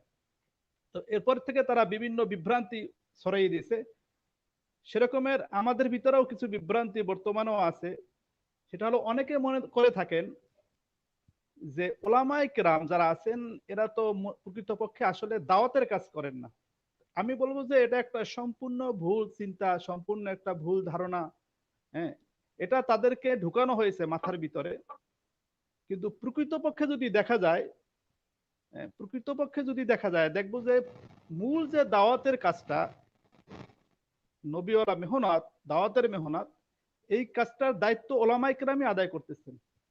যেমন একটা হাদিসের দিকে ইশারা করব, এটা একদম মশহুর বিষয় যে আবু হুরায়রা রাদিয়াল্লাহু তাআলা আনহু একদিন বাজারে গিয়ে বলেন, লোকেরা তোমরা এখানে বসা আছো, অথচ মসজিদের ভিতরে নবী সাল্লাল্লাহু আলাইহি ওয়াসাল্লামের তেজ্য সম্পত্তি বন্টন হইতেছে। মিরাসে নবুয়ত। মিরাসের নবুয়ত বন্টন হইতেছে। তো লোকজন দৌড়ে গিয়ে দেখলো যে কিছুই বন্টন হইতেছে না। তো আবু হুরায়রা ওই জায়গায় দাঁড়ানো ছিলেন। তো লোকজন ফিরে আসলো। তখন আবু হুরায়রা জিজ্ঞেস করলেন, কি ব্যাপার, তোমরা যে ফিরে আসলা? তারা বললেন যে, হ্যাঁ আবু হুরায়রা, সেখানে তো কিছুই বন্টন হইতেছে না। তো আবু হুরায়রা বলেন, কিছুই না? বলেন না, তবে হ্যাঁ, তাহলে তোমরা সেখানে কি দেখলা? বলে, দেখলাম কিছু লোক নামাজ পড়তেছে, আর কিছু লোক কোরআনে কারিমের তেলাওয়াত করতেছে, আর কিছু লোক হালাল হারামের আলোচনা করতেছে। তো তিনটা জিনিস মসজিদের ভিতরে ছিল, তিনটা জিনিস। তো ওই জামানার ভিতরে দাওয়াতের কার্যক্রমটা, দিন শিখানো, এটা মসজিদের ভিতরে থাকার কারণে তো মানুষ এসে মসজিদে জমা হইতো, মসজিদে নববীর ভিতরে ওইখান থেকে দিন শিখতো, সেটা নিয়ে চলে যেত, বিভিন্ন জায়গায় এটা প্রচার করতো। তো একটা কেন্দ্র ছিল, সেন্টার ছিল, একক ব্যক্তির একটা নেতৃত্ব ছিল, আমাদের এক লিডার ছিল সারা বিশ্বের জন্য, আমিরুল মুমিনিন ছিলেন। মানে যে কোনো সমস্যার জন্য মানুষ, মুসলমান তাদের কাছে ধর্ণা ধরতে, তাদের কাছে যাইতেন। তো ওনারা যখন বললেন যে এই তিনটা আমল করতেছিল, তো এখন আমাদের দেখার বিষয় হলো যে আমরা যে দাওয়াতের কাজটা করতেছি, নামাজ তো সব মুসলমানই পড়বে, এই নামাজের মূল জিনিসগুলো মানুষ কোত্থেকে শিখলো? ওলামায়ে কেরামের কাছ থেকেই শিখলো। নাম্বার এক, শেখার পরে সে নামাজ পড়তেছে। বাকি যে দুইটা আমল, এখন একটা লোক যদি কোরআনের উপরে ভালো এক্সপার্ট না হয়, নিজে সহিভাবে কোরআন তেলাওয়াতই করতে পারে না, দ্বিতীয় প্রকার হলো কোরআনের অর্থ বোঝা, তৃতীয় প্রকার হলো তাফসির সহ জানা, তো এই কাজটা তো ওলামায়ে কেরামদের, কারি সাহেবদের, হাফেজ সাহেবদের, তারাই এই পুরা করতেছে। দেখতে হবে নবী সাল্লাল্লাহু আলাইহি ওয়াসাল্লামের জমানায়, সাহাবাদের কেরামের জমানায় দাওয়াতের কাজটা কিভাবে ছিল, আর আমরা কিভাবে আদায় করতেছি। তো আদায় করতে গিয়ে তাদের যে নিয়ম নীতিগুলো ছিল, আমাদের সাথে তাদের নিয়ম নীতিগুলো মিলতেছে কিনা। যদি না মিলে, সাহাবায়ে কেরামদের নীতির সাথে, নবী সাল্লাল্লাহু আলাইহি ওয়াসাল্লামের নীতির সাথে, যেহেতু এই দাওয়াতের কাম, এটা এই মেহনতটা নবীওয়ালা মেহনত, সাহাবাওয়ালা মেহনত, তাবিওয়ালা মেহনত। তো সেক্ষেত্রে আমাদেরকে এই কাজটা তাদের তরিকাই করতে হবে। যেভাবে আমরা তাদের তরিকায় নামাজ পড়ি, যেভাবে আমরা তাদের তরিকায় রোজা রাখি, তো এই ক্ষেত্রে দেখা গেল কি মসজিদের ভিতরে কোরআন শিখানো হতো। 2 নম্বরে যেটা হলো হালাল হারামের আলোচনা, অর্থাৎ জায়েজ নাজায়েজ এগুলোর আলাপ আলোচনা। তো কোরআন সুন্নাহর আলোকে এই দায়িত্বরত একজন সাধারণ মানুষের পক্ষে পালন করা সম্ভব নয়। একটা সাধারণ মানুষের পক্ষে পালন করা সম্ভব নয়। তাহলে দেখা গেল মূল যেই দুইটা কাজ দিনের দাওয়াতের ক্ষেত্রে, এটা হলো কোরআনই শিখলো না, সে দিন কিভাবে জানলো? এটা হলো হারাম হারাম, হালাল হারাম, মাসালা মাসাইল জানলো না, দিনের অন্যান্য বিষয়গুলো বিধিবিধান ইসলামিক লটা সে জানলো না, তো তাহলে সে দিনের উপরে চলবে কিভাবে? তো মূল দুইটা যে কাজ, সেটা ওলামায়ে কেরামই আদায় করতেছেন। ওলামায়ে কেরামই এই দুই কাজগুলো আঞ্জাম দিতেছেন একদম রাসূল সাল্লাল্লাহু আলাইহি ওয়াসাল্লামের জমানা থেকে শুরু করে এখন পর্যন্ত। তাহলে দেখা যায় হাদিসের আলোকে মূল যে দাওয়াতের কাজটা সেটা ওলামায়ে কেরামই করতেছেন। এখন আমরা মনে করতে পারি কিছু বাংলা বই লেখাপড়া করে, যেটা এই মাদ্রাসার লাইনে পড়ালেখার আগে যে ধারণাটা ছিল, এখন যদি এক লোককে প্রশ্ন করা হয় যিনি খুব বাংলা বুখারী শরীফ খুব পড়েন, হ্যাঁ, বলে কথায় কথায় বুখারী রেফারেন্স দেন বা অমুক সূরায় আছে, অমুক কিতাবে আছে, তাকে যদি ধরা হয় যে ভাই আপনি বলেন তো যে আপনি যে ফজরের 4 রাকাত নামাজ পড়েন, 2 রাকাত সুন্নাত পড়েন, ফজরের 2 রাকাত ফরজ পড়েন, এইটা কোন জায়গায় কোন কিতাবে আছে আপনি তো দেখান তো। কিন্তু সে সঠিক জবাব দিতে পারবে না, সে বলবে তখন আমি শোনা শুনেছি। ঠিক আমাদের যে দাওয়াতের কার্যক্রমটা চলতেছে, ম্যাক্সিমাম মনে করে ওলামায়ে কেরাম করেন না আমরা করি, বলে না, আমরা যেটা করতেছি ওলামায়ে কেরাম ছাড়া সাধারণ মানুষ সেটা শোনা জিনিসটা ওলামায়ে কেরামের কাছ থেকে শোনা জিনিস, তাদের লিখিত জিনিস, এগুলোই আমরা পৌঁছে দিচ্ছি। এখন যাদের জিনিসগুলো আমরা দাওয়াতের ক্ষেত্রে ব্যবহার করতেছি, তো আমাদেরকে দাওয়াতের কাজটা করার ক্ষেত্রে, দিনের যে কোনো কাজ করার ক্ষেত্রে তাদের অধীন হয়ে তাদের তত্ত্বাবধানে করা, এটাই হলো যুক্তিসঙ্গত, এটাই আমি মনে করি। হ্যাঁ, আরেকটা জিনিস হলো যে ওলামায়ে কেরাম যে দাওয়াতের কাজের মূল ভূমিকায় থাকবে, যেমন বাল্লিগু আন্নি ওয়ালাউ আয়া। অনেকে বলতে পারেন যে না, দিনের কাজ সবাই করবে, সবার সমান অধিকার, এক্ষেত্রে কোনো বাধা নেই। হ্যাঁ, রাইট, কথা ঠিক আছে, দাওয়াতের কাজটা সবার জন্যই জিম্মাদারি, যেহেতু আল্লাহ নবী বলছেন বাল্লিগু আন্নি ওয়ালাউ আয়া, যদি একটা আয়াত যেন পৌঁছিয়ে দাও। এখন এই দায়িত্বের ক্ষেত্রে কিছু পার্থক্য আছে, কে কোন স্টেজে কাজ করবে, কে কোন স্তরে কাজ করবে। সাধারণ মানুষ যারা আছে, সাধারণ মুসলমান, এদের দাওয়াতের কাজের সীমানাটা কত পর্যন্ত থাকবে এটাও ক্লিয়ার। সেটা হলো সাধারণ মানুষ তো পারবে না এই কথা যে ঠিক আছে আমি বিভিন্ন মাসালা মাসাইল একটা লোককে এনে শিখাবো, এটা সাধারণ মানুষের ক্ষমতায় নেই যে আমি সহিশুদ্ধভাবে তাকে কোরআন শিখাবো। যে পারে কারি সব ভিন্ন কথা, কিন্তু সবাই তো ব্যাপকভাবে এটা পারবে না। কিন্তু দাওয়াতের কাজ সকলের উপরে জিম্মাদারি, যে কালেমা লা ইলাহা ইল্লাল্লাহ জানে তার উপরেও জিম্মাদারি। আরেকজনে দিনের অন্যান্য বিষয় তাফসির শিখাবে, তো তাকে তো অবশ্যই তাফসিরের বিষয়ে পারদর্শী হতে হবে। তাহলে এখন সাধারণ যারা আছে, জেনারেল লাইনের যারা আছে, তারা দাওয়াতের কাজটা কিভাবে করবেন? তারা তাদের যে যোগ্যতা আছে, যতটুকু তারা জানে, এ দিয়ে এই জিনিসটা তাদেরকে শিখাবে, তাদেরকে দিন শেখানোর জন্য উদ্বুদ্ধ করবে। এরপর পরিপূর্ণ দিন শেখানোর জন্য ইসলাম কোনো কিছু কথার নাম নয়, ইসলাম হলো একটা পরিপূর্ণ জীবন ব্যবস্থা। যেহেতু তো আমরা যারা সাধারণ লাইনের লোক আছি, যে মাদ্রাসায় পড়ার আগে যে অবস্থাটা ছিল, তো এর দ্বারা তো আমি কোনো লোককেই পরিপূর্ণ দিনের রাহাবারি করতে পারবো না। সেক্ষেত্রে আমাকে আমার যতটুকু চালান আছে এটা ব্যয় করার পরে ওই সাধারণ লোকটাকে বুঝিয়ে সমঝিয়ে একজন আলেমের কাছে হস্তান্তর হ্যান্ড ওভার করতে হবে, যে এখন হযরত আমি তো তাকে এই পর্যন্ত নিয়ে আসছি, এখন আমার সীমানা শেষ, এবার আপনি তার তরবিয়ত করেন। কিন্তু ব্যাপকভাবে সমস্ত যারা দাওয়াতের মেহনত করবে তাদের নেটওয়ার্কটা থাকতে হবে ওলামায়ে কেরামদের তত্ত্বাবধানে। যেমন হুজুর সাল্লাল্লাহু আলাইহি সাল্লামের জমানায় আল্লাহ নবী ছিলেন সবচেয়ে এলেমের অধিকারী, বেশি এলেমের অধিকারী, বেশি জ্ঞানের অধিকারী। তো আল্লাহ নবী সাল্লাল্লাহু আলাইহি সাল্লাম তখন নেতৃত্বের ভিতরে ছিলেন। আল্লাহ রাসূল সাল্লাল্লাহু আলাইহি সাল্লামের যাওয়ার পরে আবু বকর রাদিয়াল্লাহু তত্ত্বাবধানে ছিলেন, তাই কোনো সাধারণ মানুষের তত্ত্বাবধানে না, বরং তিনি একজন বিজ্ঞ আলেম ছিলেন। ওমর রাদিয়াল্লাহু তাআলা আনহু তিনিও বিজ্ঞ আলেম ছিলেন। ওসমান রাদিয়াল্লাহু আনহু তিনিও বিজ্ঞ আলেম ছিলেন। আলী রাদিয়াল্লাহু আনহু তিনিও বিজ্ঞ আলেম ছিলেন। এবার মুয়াবিয়া রাদিয়াল্লাহু আনহু তিনিও বিজ্ঞ আলেম ছিলেন, কাতেবে ওহী ছিলেন। অল্প বয়সে তিনি কাতেবে ওহীর দায়িত্ব পেয়েছেন। তো বোঝা যায় যে দাওয়াতের তো তাদের জমানার ভিতরে সারা দুনিয়ার ভিতরে দাওয়াতের মেহনত পৌঁছছে, মানুষের কাছে কালেমার দাওয়াত পৌঁছছে, তাদের তত্ত্বাবধানে পৌঁছছে। তো এই দাওয়াতের কাজ করতে গিয়ে সাহাবায়ে কেরামদের জমানায় এরকমের কখনই হয় নাই যে ঠিক আছে ওলামাদেরকে আমরা মানবো না, যেহেতু আমার যোগ্যতা আছে, আমার কথার দ্বারা বহুত লোক মুতাআসসির হয়, আমার কথাকে গ্রহণ করে, এখন আমি আমার চিন্তা গবেষণা অনুযায়ী এই কাজকে করব, এইটা হয় নাই। বরং উদাহরণ যেটা পাওয়া যায় সেটা হলো খালেদ বিন ওলিদ রাদিয়াল্লাহু তাআলা আনহু, যাকে আল্লাহ রাসূল সাল্লাল্লাহু আলাইহি ওয়াসাল্লাম সাইফুল্লাহ উপাধি দিয়েছেন। তো তার যদিও জ্ঞানের এলেমের পরিধি অর্থাৎ কোরআনের ব্যাপকতা, তিনি কোরআনে হাফেজও ছিলেন না, এলেমের পরিধি ততটা পাওয়া যায় না ফিকহের কিতাবে বিভিন্ন জায়গার ভিতরে না থাকলেও ওমর রাদিয়াল্লাহু তাআলা আনহুর জমানার ভিতরে তিনি যখন এক এক দেশের পর এক এক দেশ জয় করতেছিলেন, এই অবস্থায় তাকে আমির থেকে সাধারণ সৈনিকের দায়িত্ব দেওয়া হলো। তো তার সে দায়িত্বটা দেওয়ার পরেও সে কিন্তু আমিরুল মুমিনের কোনো বিরোধী করেন নাই। যেহেতু আমিরুল মুমিনিন মুসলমানদের প্রধান এবং ইলমি লাইনেও তার গভীর জ্ঞান রয়েছে, আল্লাহ রাসূল সাল্লাল্লাহু আলাইহি ওয়াসাল্লাম বিশ্বস্ত লোক, তো সেক্ষেত্রে তিনি তার দায়িত্ব, তার সিদ্ধান্তকে মেনে নিলেন। তিনি বলেন ঠিক আছে, আমি এখন সাধারণ সৈনিক। তো তাকে বিভিন্ন পরীক্ষা করতে লাগলো। একবার তিনি মদিনার রাস্তা দিয়ে হাঁটতেছেন, তো উমর রাদিয়াল্লাহু আনহু আর খালিদ বিন ওলীদ রাদিয়াল্লাহু চেহারা একই রকমের ছিল।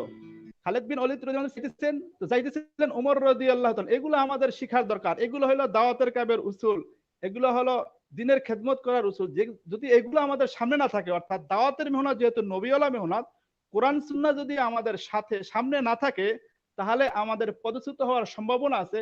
প্রত্যেকেই নিজের ব্যক্তিগত মতবাদের দিকে চলে যাবে এবং প্রত্যেকেই মনে করবে আমার যে মেহনতের দ্বারা একটা দল তৈরি হয়েছে, তো আমি ঠিক, আমার দলে ঠিক, অন্য লোক সঠিক তরিকায় সঠিক পদ্ধতির ভিতরে নাই।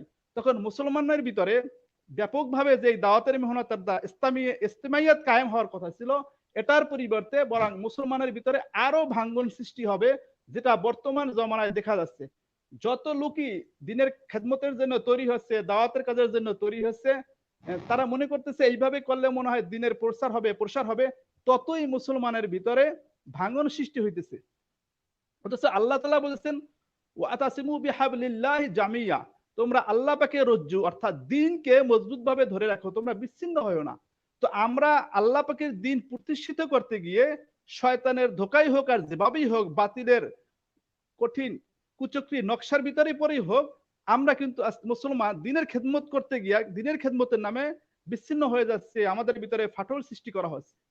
তো সাহাবী খালিদ বিন ওলীদ রাদিয়াল্লাহু আনহু, যাকে আল্লাহ রাসূল সাইফুল্লাহ উপাধি দিলেন এবং যার দ্বারা বিজয় হইতেছিল, ইসলামের কল্যাণই হইতেছিল, তো এই অবস্থার ভিতরে তিনি যখন মনে করলেন একটা লোক যে অন্ধকারের ভিতরে হাঁটতেছে ওমর রাদিয়াল্লাহু, তিনি মনে করলেন ইনি মনে হয় খালিদ রাদিয়াল্লাহু আনহু।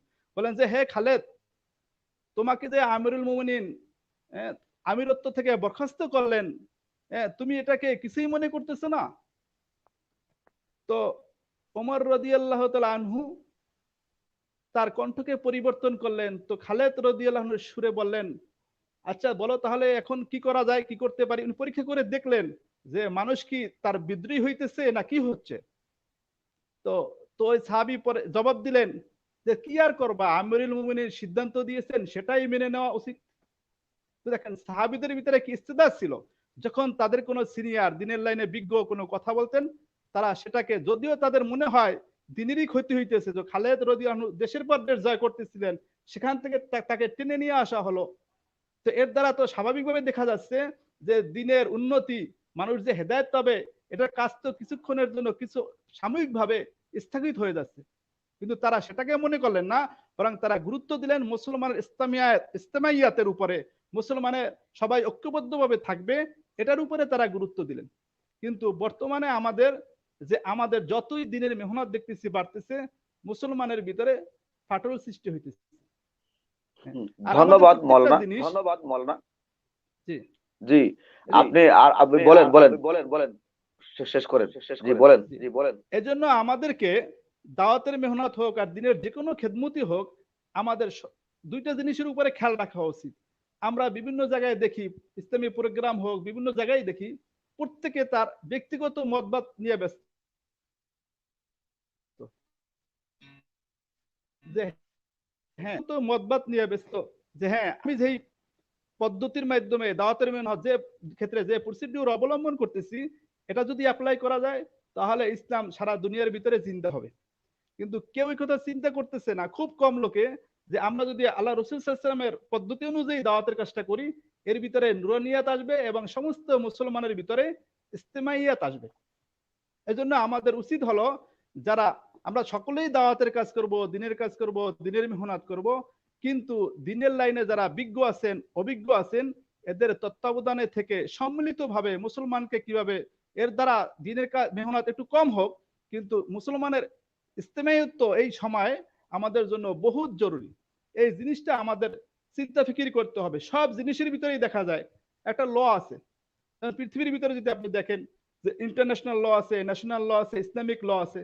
এখন দেখতে হবে আমি কোন ল এর উপরে আছি, আমাকে দেখতে হবে আমি কোন লকে ফলো করি। যেমন একটা দেশ তার ন্যাশনাল ল এর ভিতরে চলে, সারা বিশ্ব ইন্টারন্যাশনাল ল এর ভিতরে চলে।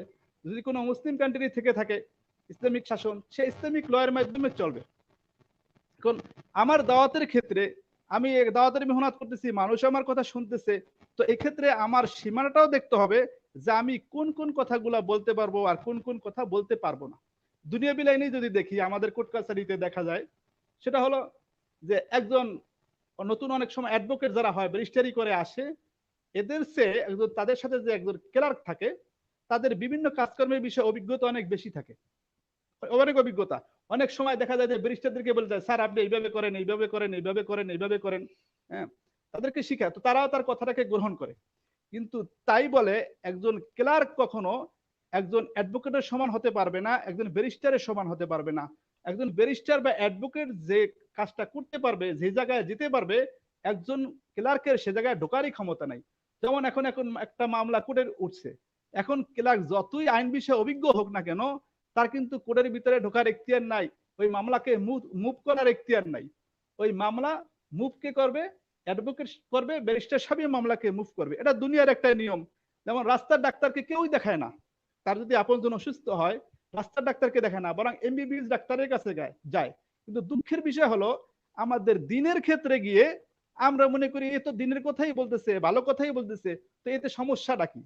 কিন্তু এই সমস্যা আছে কি না এটা বুঝবে কে? এটা বুঝবে হলো যারা বিজ্ঞ ওলামায়ে কেরাম আছেন, যারা কোরআন সুন্নাহ সম্পর্কে পরিপূর্ণ জ্ঞান রাখেন, তারা বুঝতে পারবেন কোন কথাটা ভুল বললো, কোন কথাটা ঠিক বললো। রাস্তার ক্যাম্বাসার সব কথাই বলে, তিনি সব রোগের চিকিৎসা করেন। অনেক সময় তার কথার দ্বারা প্রভাবিত হয়, দেখা যায় এমবিবিএস ডাক্তার, তিনিও হাতে একটা আংটি পরছেন, বলে কি এর ভিতরে বহুত শেফা আছে, কিন্তু বাসায় গিয়ে তার ধারণা হলো আরে এটা কি হবে, কিছুই না, কিন্তু তার কথার দ্বারা প্রভাবিত হয়েছে। কিন্তু ডাক্তার যিনি এমবিবিএস ডাক্তার, তার মূল্যায়ন কিন্তু ঠিকই রয়ে গেছে। হ্যাঁ, যখন কোনো ন্যাশনাল ভাবে কোনো সমস্যা দেখা দিবে, যেমন দেখেন এখন করোনার সময় এই যে কমিটি গঠন করে, এই কমিটি গঠনের ক্ষেত্রে কিন্তু কোনো সাধারণ রাস্তার যত ক্যাম্পাসার আছে, বোনাজি বিক্রি করে, এই সমস্ত ডাক্তারদের কিন্তু ডাকবে না। ন্যাশনাল সমাধানের ক্ষেত্রে যে সনদপ্রাপ্ত যে ডাক্তার আছে, অভিজ্ঞ যে দ্বারা আছে, তাদের দিয়ে বোর্ড গঠন করা হবে, এখন কি করা যায়, এখন কি করা যায়। কিন্তু সব ব্যাপারে যদি এইটা হয়, কিন্তু দিনতে এর চেয়েও সেনসিটিভ, এর চেয়েও গুরুত্বপূর্ণ। হ্যাঁ, যেটা দুনিয়াবি কোনো আইন কানুন পরিবর্তন হইলে আখিরাতে আযাবের কোনো সম্ভাবনা নাই, কিন্তু কোরআন সুন্নাহর একটা বিষয় যদি আমার পক্ষ থেকে ওলটপালট হয়ে যায়, এর জন্য বিশাল ক্ষতির সম্ভাবনা আছে। কিন্তু সেক্ষেত্রে কোনো ধরা বাঁধা নিয়ম নাই, হ্যাঁ, কোনো কারো অধীনে থাকার কোনো বিষয় নাই। একজন ডাক্তারকে পাশ করলেই শুধু হয় না, যে আমি মনে করতে পারি যে আমি মাদ্রাসায় পড়ছি, বাস আমি ক্লিয়ার, অথবা আমি কিছু কেতাবাদ কথা করছি, তো আমি এখন স্বাধীন হয়ে গেছি, তো আমি স্বাধীন হয়ে গেছি, আমি যা ইচ্ছা তাই বলতে পারি। আসলে বিষয়টা কিন্তু তা নয়। একটা ডাক্তার 4 বছর লেখাপড়া করার পরেও তারপর গিয়ে তাকে কি করতে হয়, তাকে ওই যে ওয়ার্ড বয়দের মতো, হ্যাঁ, ইন্টার্নি করতে হয়, সিনিয়র ডাক্তারদের তত্ত্বাবধানে থাকতে হয়, হ্যাঁ, ধমক দেয় এইটা করো সেইটা করো এইটা করো। তো এগুলা দেখতে দেখতে দেখতে দেখতে তার একটা অভিজ্ঞতা হয়, তারপরে সে কোনো জায়গায় একটা চেম্বার নিয়ে বসে, তারপর সে সঠিক চিকিৎসা দিতে পারে।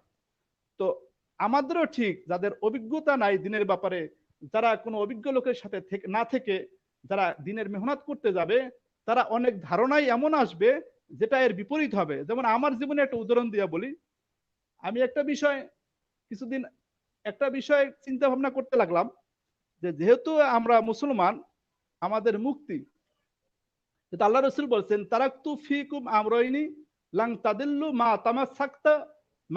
তামাসসাকতুম বিহিমা, যে তোমাদের কাছে দুইটা জিনিস রেখে যাচ্ছি, যদি তোমরা সে দুইটা জিনিসকে ধরে রাখো তো তোমরা বিভ্রান্ত হবে না। সেটা হলো, এক নম্বর হলো আল্লাহর কোরআন, কিতাবুল্লাহ সুন্নাতু নাবিহি, আল্লাহ পাকের কোরআন কিতাব আর নবী সাল্লাল্লাহু আলাইহি সাল্লামের সুন্নাত। এই দুইটা জিনিস আল্লাহ রাসূল সাল্লাল্লাহু আলাইহি সাল্লাম আমাদের কাছে রেখে গেলেন। এখন এই দুইটা জিনিসের তত্ত্বাবধানে যদি আমরা কাজ না করি, আমরা না চলি, তাহলে তো আমরা অবশ্যই বিভ্রান্ত হয়ে যাব। হ্যাঁ, তো আমার একটা চিন্তা আসলো, যেহেতু আল্লাহ রসুল সাল্লাল্লাহু আলাইহি সাল্লামের সবকিছুই এটা ধারণা আর কি, যে সুন্নাত আমল করা উত্তম সুন্নাতের উপরে, তাহলে যে জুমার নামাজের ভিতরে আজান দেওয়া হয় দুইটা, এই জিনিসগুলো আমাদের মাথায় থাকা দরকার। দাওয়াত, বিভিন্ন কাজের ক্ষেত্রে, দাওয়াতের কাজের ক্ষেত্রে এগুলোকে আমাদের উসুল হিসাবে নেওয়া দরকার। যেহেতু জুমার নামাজে দুটো আজান আছে, একটা হলো যে জুমার নামাজের আগে দেওয়া হয়, আর একটা হলো জুমার খুতবা শুরু করার আগে দেওয়া হয়। কিন্তু রাসূল সাল্লাল্লাহু আলাইহি সাল্লামের জমানার ভিতরে আজান ছিল একটা, তাহলে যদি একটা আজানের উপরে আমল করা হয় এটাই তো উত্তম হইলো, যেহেতু রাসূল সাল্লাল্লাহু আলাইহি সাল্লামের সরাসরি আমলের সাথে সম্পৃক্ত হইলো। এটা একটা ধারণা, হ্যাঁ, একটা মনে মনে একটা ধারণা করলাম, আর দু একজনের সাথে আলাপ করলাম। হ্যাঁ, তো আরেক জায়গায় শুনলাম যে অমুক জায়গায় নাকি একটা আজানই এরকমের দেওয়া হয়। তো এটা আলোচনা করছি, ঠিক কোনো আমার আকীদা বা ধারণা এটা না। তো পরে যখন এটা কয়েকজন উলামায়ে কেরাম শুনতে, মানে আমাদের কাছেরই লোকজন বলে যে দেখেন আপনি নাকি এইটা চিন্তা ভাবনা করতেছেন। আমি বলে যে না, বিষয় এরকমের না, আলাপ করতেছিলাম যে যেহেতু প্রকৃত সুন্নাত, তাহলে জুমার নামাজের একটা আজান দেওয়াই। তো পরে দেখা গেল কি, তখন উনি বিস্তারিত বুঝিয়ে বলেন, দেখেন যে এই যে দুইটা আজান চালু হইলো, ওসমান রাদিয়াল্লাহু তাআলা আনহু চালু করলেন, এটা সমস্ত মুসলমানের ইজতিমাইয়াতের সাথে সম্মিলিত সিদ্ধান্তে এটা হয়েছে। ওসমান রাদিয়াল্লাহু চালু করছেন, আলী রাদিয়াল্লাহু তাআলা আনহু তিনি তো আমার চেয়েও, এখনকার মুসলমানের চেয়েও বেশি আল্লাহ রসুলের আশিক ছিলেন, আল্লাহ তাআলার প্রিয় বান্দা ছিলেন, কিন্তু তিনি তো দুইটা আজানের পরিবর্তন করেন নাই। মুয়াবিয়া রাদিয়াল্লাহু আনহু তো পরিবর্তন করেন নাই। তাহলে এই জমানায় এসে যদি কেউ মনে করে যে আমি ওই সুন্নতটার উপরেই আমল করব, তাহলে তো আবার একটা বিশৃঙ্খলা, একটা বিভেদ সৃষ্টি করা হবে। অনুরূপভাবে এরকমের বিভিন্ন বিষয় আছে যেগুলো আমার মনে হয় যে এটা সঠিক, কিন্তু আসলে এটা যদি আমি করতে যাই তাহলে ভালোর পরিবর্তে মন্দটাই হইবে। এজন্য আমার মতামত হইলো, কোন যে কোনো ব্যক্তির, যেমন আমি কোনো একটা বিষয়, অনেক সময় অনেক মুফতি সাহেবরাও আমাকে ফোন করেন যে বিভিন্ন মাসালার জন্য, বিভিন্ন ফতোয়া, যে এটা কি হবে তাহকিকের জন্য, তো আমি ওইভাবে বলার চেষ্টা করি। কিন্তু আমি নিজে বোঝার পরে, নিজে পাওয়ার পরও ওই মাসালাকে কয়েকজন মুফতি সাহেবের সাথে আলাপ করে, আমার সিনিয়র যারা আছে তাদের সাথে আলাপ করার পরে আমি তারপরে সিদ্ধান্ত বলি। কারণ দেখা যাবে আমি বুঝছি একটা, কিন্তু আরেকজন আরেকটা বলতে পারে। যখন সম্মিলিতভাবে আলাপ করি তখন বেশিরভাগ যেটার উপরে চিন্তা ভাবনা করে মতামত দেয় ওইটার উপরে আমি করি। তো আমি একটা বুঝলাম, এটা বলে দিলাম, এটা আমার ভক্ত যারা আছে তারা এটা গ্রহণ করতে পারে, কিন্তু সামগ্রিকভাবে সমাজের ভিতরে একটা বিশৃঙ্খলা সৃষ্টি হবে। একটা উদাহরণ বলে আমি শেষ করব, সেটা হলো যদি কেউ মনে করে হ্যাঁ হাদিসই তো, বা হ্যাঁ এটা তো আমি কোরআনের আলোকে সুন্নাহর আলোকেই কথা বলতেছি, এখানে বাধা কেন, এখানে সমস্যা কেন? যেমন হানাফি মাযহাবের অনুযায়ী যদি কেউ অজুর পরে স্ত্রীকে চুম্বন করে, স্পর্শ করে, তাহলে তার অজু ভাঙবে না, যদি কোনো কিছু গুপ্ত অঙ্গ থেকে বের না হয়ে থাকে, অজু ভাঙবে না। তো এটা হাদিস দ্বারা সাবেত আছে, হাদিসের সমর্থনই এই মাসালাটাকে আনা হয়েছে।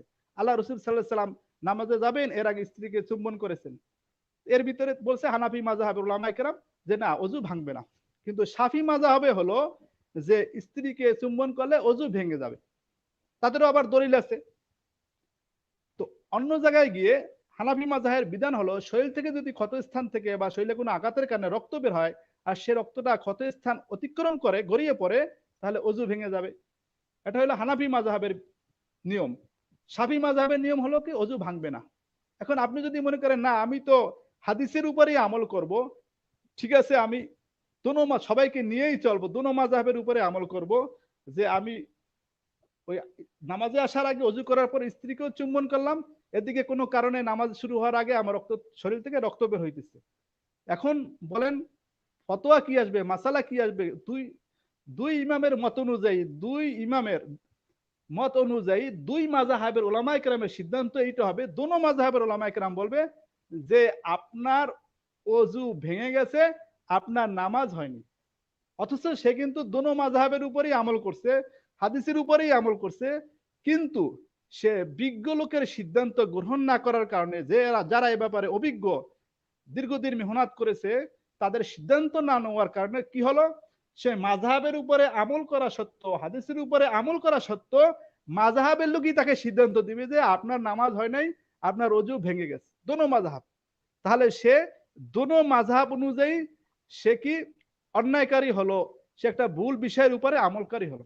এজন্য আমার বিশেষ অনুরোধ থাকবে, যারা যুবক শ্রেণী আছেন, বিশেষ করে সর্বস্তরের লোকদের জন্যই আমার অনুরোধ থাকবে যে অবশ্যই আমরা দিনই কোনো বিষয় হোক, দুনিয়াবী বিষয় হলো আপনি বিল্ডিং বানাবেন, যান ইঞ্জিনিয়ারের কাছে, চিকিৎসা লাগবে যান ডাক্তারের কাছে, মামলা মোকদ্দমায় পড়ছেন যান উকিলের কাছে।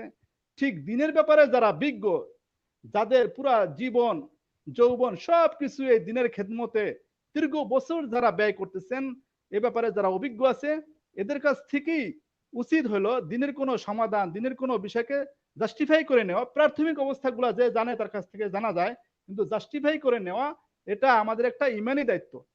আপনি একটু চিন্তা করে দেখেন, আপনি যদি কেউ ক্যান্সারের রোগী হয়, অপারেশন করাবেন, আপনি কিন্তু থানা ডাক্তারের কাছে দেখাবেন না, আপনি চাবেন বিভাগের চেয়েও যদি একটু টাকা পয়সা থাকে আপনি চাবেন ঢাকা শহরে আসি, যারা আরো ধনী তারা বলবে যে বিদেশে নিয়ে যায়। তো এর চেয়ে তো দিনের বিষয়গুলো মারাত্মক, আখিরাতের সাথে সম্পৃক্ত, জান্নাত জাহান্নামের ব্যাপার। তো আমাদেরও উচিত এ ব্যাপারে যে বিজ্ঞ ওলামায়ে কেরাম যারা দিনের লাইনে বড়, এদের পরামর্শ অনুযায়ী আমল করা। হ্যাঁ, তবে আমাদের সমাজে অতিশয় কিছু লোক আছে যারা দিনের খেদমত মনে করে কিন্তু বাতিলের চক্রান্তের ভিতরে পড়ে। সেটা হলো একটা অন্যায় কাজ হয়ে গেছে, একটা ভুল কথা হয়ে গেছে, এখন এটার সমাধান কি? একটা লোক বলতেই পারে যে হ্যাঁ আমার দ্বারা বা এটা ভুল হয়ে গেছে, এটার সমাধানটা কি? আমরা যেটা দুনিয়াবী লাইনে দেখতে পাই, যেমন আমাদের কোর্টের ব্যাপারটাই বলি, যে একটা নিম্ন জজ যখন একটা ভুল সিদ্ধান্ত দেয়, ভুল রায় দেয়, তো সেটা বাদী পক্ষ মানলো না বা বিবাদী মানলো না যে না আমার এটা পছন্দ হয়নি, সে পরবর্তী আদালতে যায়। তো পরবর্তী আদালত যদি মনে করে যে সেটা এটা ইচ্ছাকৃত ভাবে করছে, তাহলে তাকে ডাকে যে তুমি জবাব দাও কেন এটা করলা। তো তার জবাব যদি সন্তোষজনক হয় তাকে ছেড়ে দেয় এই, এবং তার রায়টা তার পরিবর্তন করে, রায়টা তার পরিবর্তন করে দেয়। আর জবাব যদি সন্তোষজনক না হয় তো তাকে আবার তলব করে যে তুমি এইভাবে কেন করলা, তখন তাকে একটা পানিশমেন্ট দেয় যদি সেই জিনিসটা সঠিক জবাব দিতে না পারে। তো আমাদেরও যদি মুসলমানের ভিতরে কোনো ভাই হোক বা কোনো আলেম হোক বা কোনো অন্য কোনো ভাই হোক যারা দাওয়াতের মেহনতে আছে, বিভিন্ন ভাবে দিনের খেদমত করতেছে, এদের ভুলগুলা যদি হয়েও যায় তো বরং কিছু আমরা এটা সবাইকে সতর্ক থাকতে হবে। এক শ্রেণীর লোকই আছে যারা কে কখন ভুল করলো এটার অপেক্ষায় থাকে, তো এটাকে সাজিয়ে গুছিয়ে এবং ভুলটাকে তাড়াতাড়ি ধরে, সেটা ওলামায়ে কেরাম হতে পারে, অন্য লক্ষ্য হতে, ভুলটা কে করলো, কে তার কাছে গিয়ে প্লেস করে দেখছেন নাকি, এই যে দেখেন এই লোকটা এইরকম একটা কোরআন হাদিসের বিরুদ্ধে কথা বললো, এরকম একটা ভুল করলো, তা আপনারা এ ব্যাপারে কিছুই নেবেন না। আবার কিছু লোক আছে এর ভিতরে যারা কাজটা করে কি, যারা করে যে চিন্তা করে এখন মার্কেটে কোন কথা চলে, তাদের মূল বিষয়টাই হলো যাদের একটা বিজনেস। অনেকেই আলহামদুলিল্লাহ আমাদের উলামায়ে কেরাম খুব ভালো, কিন্তু অনেকেই আছে যারা বিভিন্ন বিষয়কে ইসলামটাকে বিজনেস হিসেবে ব্যবহার করে, নিজের ক্রেডিট হিসেবে ব্যবহার করে। তারা দেখবেন যে চলমান কি আছে এই ইস্যু, এই ইস্যুর উপরে সে কথা বলে, পাবলিকের ভিউ নেওয়ার চেষ্টা করে, পাবলিকের সমর্থন নেওয়ার সে চেষ্টা করে।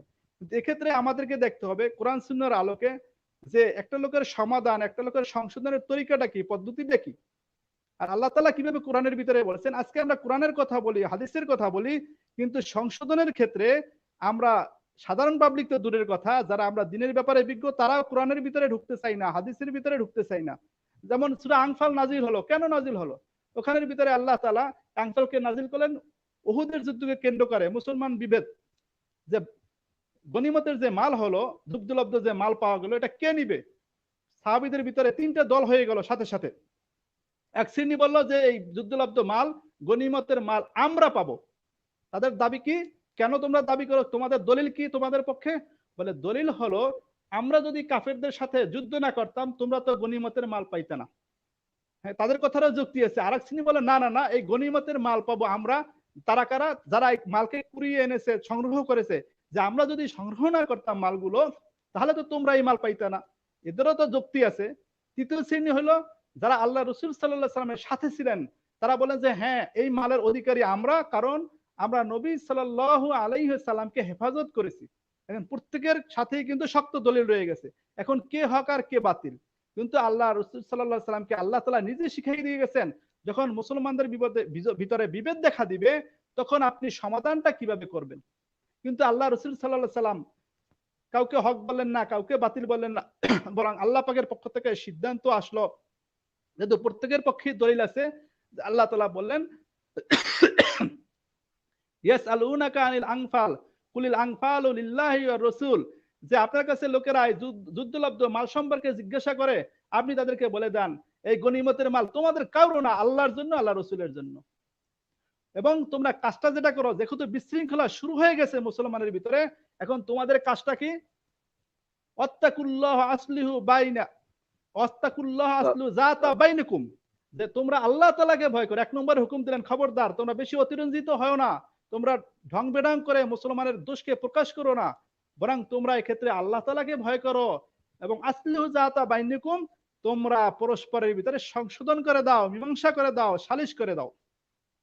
ওয়াতিউল্লাহ ওয়াতিউল্লাহ ওয়াতিউল্লাহ ওয়াতিউর রাসূলাহু ইন কুনতুম মুমিনিন, যে তোমরা যদি কি হও, ওয়াতিউল্লাহ তোমরা আল্লাহ পাকের আনুগত্য করো, ওয়াতিউর রাসূলাহু ইন কুনতুম মুমিনিন তোমরা রাসূলের আনুগত্য করো যদি মুমিন হও।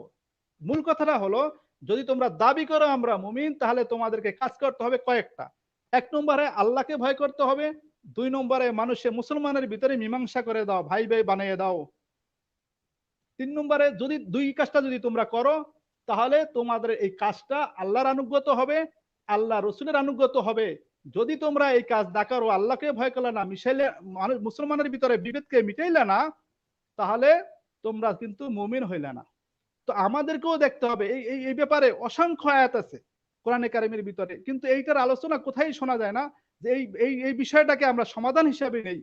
হ্যাঁ, অন্য আল্লাহ তাআলা অন্য বিভিন্ন জায়গার ভিতরে বলছেন, যেমন সূরা হুজরাতের ভিতরেও বলছেন যে মুসলমানদের ভিতরে যখনই বিভেদ দেবে, সমস্ত মুসলমান এসে বিভেদটাকে মিটিয়ে দেবে, তাহলে মুসলমান কি হবে? বিভেদ মিটে গেল, এবার মুসলমান ভাই ভাই হয়ে যাবে। আজকে আমরা এক মুসলমান আরেক মুসলমানকে বাতিল মনে করি, হ্যাঁ, আরেক মুসলমান আসল নাহক মনে করি, অথচ মুসলমান যতই নিম্ন হোক না কেন, যতক্ষণ পর্যন্ত তার কাছে কালিমা আছে, সে তো মুসলমানই আছে, সে তো জান্নাতে একদিন না একদিন যাবে। এজন্য আল্লাহ তাআলা কোরআনে আমাদেরকে যেভাবে সম্বোধন করেছেন, ওইভাবেই আমাদেরকে থাকা উচিত। ইন্নামাল মুমিনুনা ইখওয়াতুন, আল্লাহ তাআলা কোরআনের ভিতরে বললেন সমস্ত মুমিনরা হলো ভাই ভাই। আল্লাহ রসুলও বলেছেন আল মুসলিমু আখুল মুসলিমি, এক মুসলমান আর এক মুসলমানের ভাই। এই যে একটা বিভেদ সৃষ্টি হয়ে যায় বিভিন্ন সময়, শুধু এখন না, বিভিন্ন সময় গত পিছনে হয়েছে, সামনে যে আরো কত হবে এটা তো আমাদের জানা নাই। এই সমাধানের ক্ষেত্রে আমাদের উচিত স্থায়ী পদক্ষেপ, সেটা হলো আমাদের দিনের লাইনে যারা আকাবিরিন আছেন, যারা বড় আছেন, এদের উচিত এই সমস্ত বিষয়গুলোকে সুন্দর একটা সমাধান দিয়ে দেওয়া কোরআন সুন্নাহর আলোকে, যাতে করে মুসলমানের ভিতরে ভবিষ্যৎ সমস্ত বিভেদ মিটে যায় এবং সকল মুসলমান এক সেইন হয়ে দাওয়াতের কাজ করতে পারে। হ্যাঁ, ওলামায়ে কেরামদের তত্ত্বাবধানে দিনের ব্যাপারে যারা বিজ্ঞ আছেন, স্কলার আছেন, হ্যাঁ, এদের তত্ত্বাবধানে থেকে যারা দাওয়াতের কাজ, দিনের খেদমত করতে পারে, এর দ্বারা কি হবে? এক তো হবে মুসলমান শক্তিশালী হবে, আরেকটা হলো দিন সহজে ব্যাপকভাবে প্রচার হবে। আজকে দেখা যাইতেছে কি মুসলমানের শত্রু হয়ে যাচ্ছে, হিংসা হানাহানি বিদ্বেষ শুরু হয়ে যেতেছে। এজন্য আমাদের উচিত হলো কোরআনে কারিমের উপরে আমল করা। আর সেটা কিভাবে হবে, এই বিধানটা আল্লাহ তাআলা বলে দিয়েছেন, যে আল্লাহ তাআলা বলেছেন ওয়ালা তাস্তাবিল হাসানাতু ওয়ালা সাইয়্যাতু ইদফা বিল্লাতি হিয়া আহসানু ফাইজাল্লাযী বাইনাকা ওয়া বাইনাহু আদাওয়াতুন কান্নাহু ওয়ালিয়ুন হামীম, যে ওয়ালা তাস্তাবিল হাসানাতু, ভালো আর মন্দ বরাবর না, ভালো আর মন্দ বরাবর না। এখানে আল্লাহ তাআলা বলে দিলেন তোমরা মন্দকে ভালোর দ্বারা মোকাবেলা করো। এখন আমাকে দেখতে হবে, যেহেতু আমি দাবি করতেছি আমি আলেম বা আমি দায়ী, আমি একজন ইসলামী স্কলার, হ্যাঁ, আমি একজন ইসলামের ব্যাপারে বিজ্ঞ লোক, তাহলে আমি কোরআন সুন্নাহর দাওয়াতই পৌঁছাইতেছি, কিন্তু এই আয়াতের উপরে কি আমি আমল করতেছি? একজন মন্দ করছে, তাকে আমি ভালোভাবে ভালোভাবে আমি তার মোকাবেলা করি, তাকে সুন্দরভাবে বুঝাই। তাহলে কি হবে? আমাদের ভিতরে যে শত্রুতা আছে, আল্লাহ তাআলার ওয়াদা, এটা খতম হয়ে যাবে, একে অপরের বন্ধু হয়ে যাব। তো আমরা কি করি? মন্দের প্রতিবাদ মন্দের দ্বারাই করি। তাহলে তো মন্দ আরো বেড়ে যাবে। কিন্তু কোরআনের বিধান হলো মন্দের প্রতিবাদ ভালোর দ্বারা করতে হবে। এবার দেখি রাসূল সাল্লাল্লাহু আলাইহি ওয়াসাল্লাম সমাধান কিভাবে দিয়েছেন, আর আমরা কি করি? এক লোক আছে, ইয়া রাসূলুল্লাহ, জেনা করতে চাই। তো এখন সাহাবায়ে কেরাম গরম হয়ে গেছেন যে এত বড় সাহস, প্রকাশ্য মজলিসে গুনাহের কথা, জিনাহের কথা। তো তারা এরকমের আমাদেরই মনোভাব যে যেহেতু প্রকাশ্যে বলছে, এর প্রতিবাদটা প্রকাশ্যেই করতে হবে। কিন্তু রাসূল সাল্লাল্লাহু আলাইহি ওয়াসাল্লাম তার আদর্শের দ্বারা দেখাই দিলেন, আস্তে করে তার বুকের ভিতরে হাত বুলাইলেন আর বললেন, বাবা, তুমি কি এটা পছন্দ করে? সুন্দর উদাহরণ দিয়ে, কোন লোক তোমার মেয়ের সাথে জিনা করে, আবার বললেন তোমার মায়ের সাথে, বললেন তোমার খালার সাথে, বলেন যে না, আমি এটা পছন্দ করি না। তখন বললেন, ঠিক অনুরূপ ভাবে কেউ চায় না কেউ তার মেয়ের সাথে জিনা করুক, কেউ তার মায়ের সাথে জিনা করুক, কেউ তার ফুফু বা খালার সাথে জিনা করুক। তো যুবক বলে এমন তওবা করলেন এই মাজলিসের ভিতরে, যে এমন তওবা করলেন যে তিনি বলেন যে এরপর থেকে জিনার চেয়ে কোনো খারাপ কাজ আমার কাছে খুশি ছিল না। তো ঠিক অনুরূপ ভাবে কোনো যদি ভুল হয়ে যায় বা কোনো কিছু হয়ে যায়, কোনো বিষয় হয়ে যায় আমাদের মুসলমানের ভিতরে, আমাদের উচিত তাকে সুন্দরভাবে বুঝানো, ডেকে এনে সমাধান করার চেষ্টা করা, এটা নিয়ে না ছড়ানো এবং তাকে কাছে টানার ব্যবস্থা করা। তাহলে কি হবে? কোরআন সুন্নাহর আলোকে আমাদের মুসলমানের ভিতরে ইসলামিয়াত পয়দা হবে। আল্লাহ তাআলা যেভাবে চাইতেছেন, ওয়াতাসিমু বিহাবলিল্লাহি জামিয়া, তো আমাদের ভিতরে এই রশি মজবুত হয়ে যাবে, দিনের ভিত্তি মজবুত হবে। তো সারা দিনের ভিতরে দিন পৌঁছানো সহজ হবে এবং বাতিল যারা আছে তারাও ভয় পাবে যে না, মুসলমান এক, মুসলমান এক। এজন্য আমাদের সকলের প্রতি আহ্বান হলো, আমরা কোনো বিষয় নিয়ে দেখা যায় কি যে কিছু কেউ লোক কোনো একটা গ্রুপে আছে, কোনো একটা দলের আছে, ইসলামী দল হোক যে দলই হোক, তো অপর দলে একটা কথা বলছে, শুরু করে দেয় দেদারসে গালিগালাজ। ভাই, এটা তো ইসলামী তরিকা না, এটা তো বিধান না। পরে আপনি ভালো ব্যবহারের মাধ্যমে তাকে বোঝানোর চেষ্টা করেন যে এইটা বুঝেন যে আমি কোনো অবস্থায় মুসলমানের ভিতরে বিভেদ সৃষ্টি করব না, মুসলমানের ভিতরে বিশৃঙ্খলা সৃষ্টি করব না, বরং ভালোভাবে তাকে বোঝানোর চেষ্টা করব। বোঝানোর পরেও যদি সে না মানে, তখন হ্যাঁ বলা যায় যে একে তো আমরা সুন্দরভাবে বুঝিয়েছি, সে মানতেছে না, তারপরে তাকে আল্লাহর উপরে ছেড়ে দেন, আল্লাহর উপরে ছেড়ে দেন। তাহলে কি হবে? আমাদের ভিতরে ভ্রাতৃত্ববোধ পয়দা হবে, হ্যাঁ, আমাদের ভিতরে বন্ধুত্ব পয়দা হবে। আরেকটা বিষয় হলো, অনেকে মনে করেন না, কমই অঙ্গনে মনে হয়, মাদ্রাসার লেভেলে মনে হয় সাধারণ মানুষ পড়ালেখা করতে পারবে না। ভাই, আমার ব্যক্তিগত অভিজ্ঞতা অনুযায়ী কেউ যদি পড়তে চান, আমার সাথে যোগাযোগ করেন। আপনি কয়টা মাদ্রাসায় ভর্তি হবেন, আমার সাথে যোগাযোগ করেন। যে আপনি যদি ইচ্ছা থাকে, তো এখানে বহুত মাদ্রাসা ঢাকা শহরেই আছে। তো আপনি অবসর সময়ে পড়ে পড়ে, হ্যাঁ, রাতের বেলা পড়ে পড়েও আপনি যে কওমি মাদ্রাসা লেভেলে যে কোর্সটা আছে, দাওরাল হাদিস পর্যন্ত, এই কোর্সটা আপনি পুরো করতে পারেন আপনার যদি সদিচ্ছা থাকে। হ্যাঁ, এটা মনে করার কোনো বিষয় নাই যে মনে হয় যেন কওমি অঙ্গন সাধারণ মানুষের জন্য বন্ধ হয়ে গেছে, না। বরং দিনে দিনে আপডেট হচ্ছে, বিভিন্ন ধরনের কোর্স চালু হচ্ছে। স্বল্পকালীন বলেন, আপনি কোরআন ভালোভাবে শিখতে চান, সেই কোর্স আছে। আপনি হাদিসের উপরে অভিজ্ঞতা নিতে চান, সেই কোর্স আছে। বিভিন্ন বিষয়ের উপরে মাসলা মাসাইল, হ্যাঁ, ফরজে আইন কোর্স, অর্থাৎ ফারজিয়াতের যে বিষয়গুলো আছে, হ্যাঁ, শরীয়তের মূল বিধানগুলা, এ ব্যাপারে কোর্স করতে চান, সেই কোর্সের বিভিন্ন মাদ্রাসা আছে খণ্ডকালীন। তো আপনি ইচ্ছা করলেই তো ভর্তি হইতে পারতেছেন। কিন্তু আমাদের ভিতরে এই কথাগুলো কারা ছড়ায় বিভেদ, যে না, কমই একটা মাদ্রাসা আলাদা, এরা এদের ভিতরে আমাদের সাধারণ লোকের কোনো ঢোকার কোনো ব্যবস্থা নাই। এখন আমরা সাধারণ লোকেরা আবার আলাদা আলাদা একটা দল গঠন করি। তাহলে আমার ধারণা অনুযায়ী যে আমরা মনে করতেছি আমরা দিনের খেদমত করতেছি, এটা দিনের খেদমত হবে না, বরং আমরা বাতিলের খোরাক হয়ে যাব। আমাদের ইসলামের ভিতরে ফাটল হলে ইসলামের উন্নতি হবে না, যা আছে তার চেয়েও অবনতি হবে।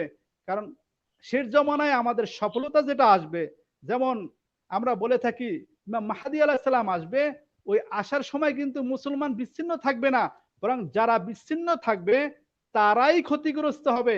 যারা মুসলমানের জামাতের সাথে সম্মিলিত সিদ্ধান্তের সাথে যারা মিলে যাবে, ওই জমানায় তারাই সফলকাম হবে এবং তারাই আল্লাহ পাকের পক্ষ থেকে পুরস্কার প্রাপ্ত হবে। এজন্য আসুন, আমরা যেহেতু আমাদের একসময় মিলতেই হবে, আমরা জেনারেল শিক্ষিত হই আর মাদ্রাসায় পড়ুয়া হই, আর বেশি জানলেওয়ালা হই, কম জানলেওয়ালা হই, আমরা যে তবকার লোক থাকি না কেন, নামাজি হই, বিনা, সবাই আমরা মুসলমান, যেহেতু কালেমা লা ইলাহা ইল্লাল্লাহ পড়ছি। আমরা আসুন সম্মিলিতভাবে দিনের কাজ করি একে অপরের কাছে ভালো মন্দ শেয়ার করি। কেউ যদি আগ্রহী থাকেন যে দিনের বিষয়ে বিজ্ঞ, বলেন যে আমি দিন হাসিল করতে চাই, দিন শিখতে চাই, দিনের জ্ঞান শিখতে চাই, এখন আমার রাস্তা কি? যদি কেউ এরকমের দিশাহারা হন, কোনো রাস্তা না পান, তাহলে কমপক্ষে আমার সাথে যোগাযোগ করেন, আমি আপনাদের ব্যবস্থা করে দেবো ইনশাআল্লাহ। এই বলে আমার সংক্ষিপ্ত কিছু আলোচনা শেষ করলাম। মাশাআল্লাহ, হাইয়াকাল্লাহ, বারাকাল্লাহ। আপনি অত্যন্ত সুন্দর কথা বলেছেন। আপনার সাথে আমি যদি সংক্ষিপ্ত কিছু এড করতে চাই, আপনার মতো আমিও একবার ভাবনায় পড়ে গেছিলাম যে একটি কিতাবের নাম তামবিহুল গাফিলিন, গাফিল বা অলস লোকদেরকে সতর্ক করা। আমি ভাবলাম যে এবং এমন করে বইয়ের নাম লিখতে হলো কেন? তো বইয়ের পুরা নাম হলো তামবিহুল গাফিলিন মিন কালামি সাইয়্যিদুল আম্বিয়া ওয়াল মুরসালিন। সাইয়্যিদুল আম্বিয়া ও মুরসালিন তো আমাদের নবীজিকে বলা হয়। তার কালাম দিয়ে, তার হাদিস দিয়ে গাফিলদেরকে তামবিহ করা, সতর্ক করা।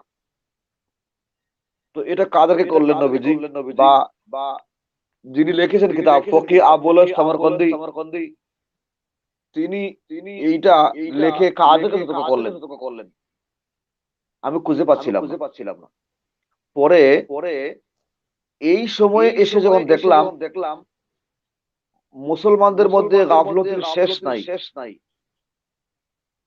যেমন ধরুন ইসলাম শেখার জন্য বহু লোক সিদ্ধান্ত নিয়ে বসে আছে আলেমের কাছে যাব না। আমার কাছে বাংলা অনুবাদ আছে, আমার কাছে বুখারী শরীফের অনুবাদ আছে, আমার কাছে কোরআনের অনুবাদ আছে, আমার কাছে ইউটিউব আছে, আমার কাছে গুগল আছে, আমার কাছে সোশ্যাল মিডিয়া আছে, ওখান থেকে আমি শিখে নেব। এই কথা মনে করার কারণেই তো আজ বড় বড় দ্বন্দ্ব হচ্ছে, বড় বড় বিবাদ হচ্ছে। ওই কিতাবে তিনি যে হাদিসটা এনেছেন, আমি গতকালও বলেছি,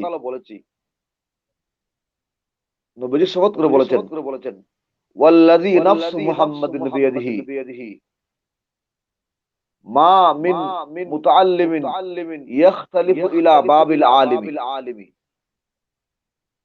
আমি মুহাম্মদ শপথ করে বলছি, ওই সত্তার নামে যার হাতে আমার জান, কোন তালেবে ইলম কোরআন শিক্ষার্থী যদি ইয়াখতালিফু যাওয়া আসা করে, ধর্ণা দেয় ইলা বাবিল আলিমি আলিমের দরজায়, ইল্লা কাতাবাল্লাহু লাহু বিকুল্লি হারফিন ওয়া বিকুল্লি কদমিন ইবাদাতাস সানা।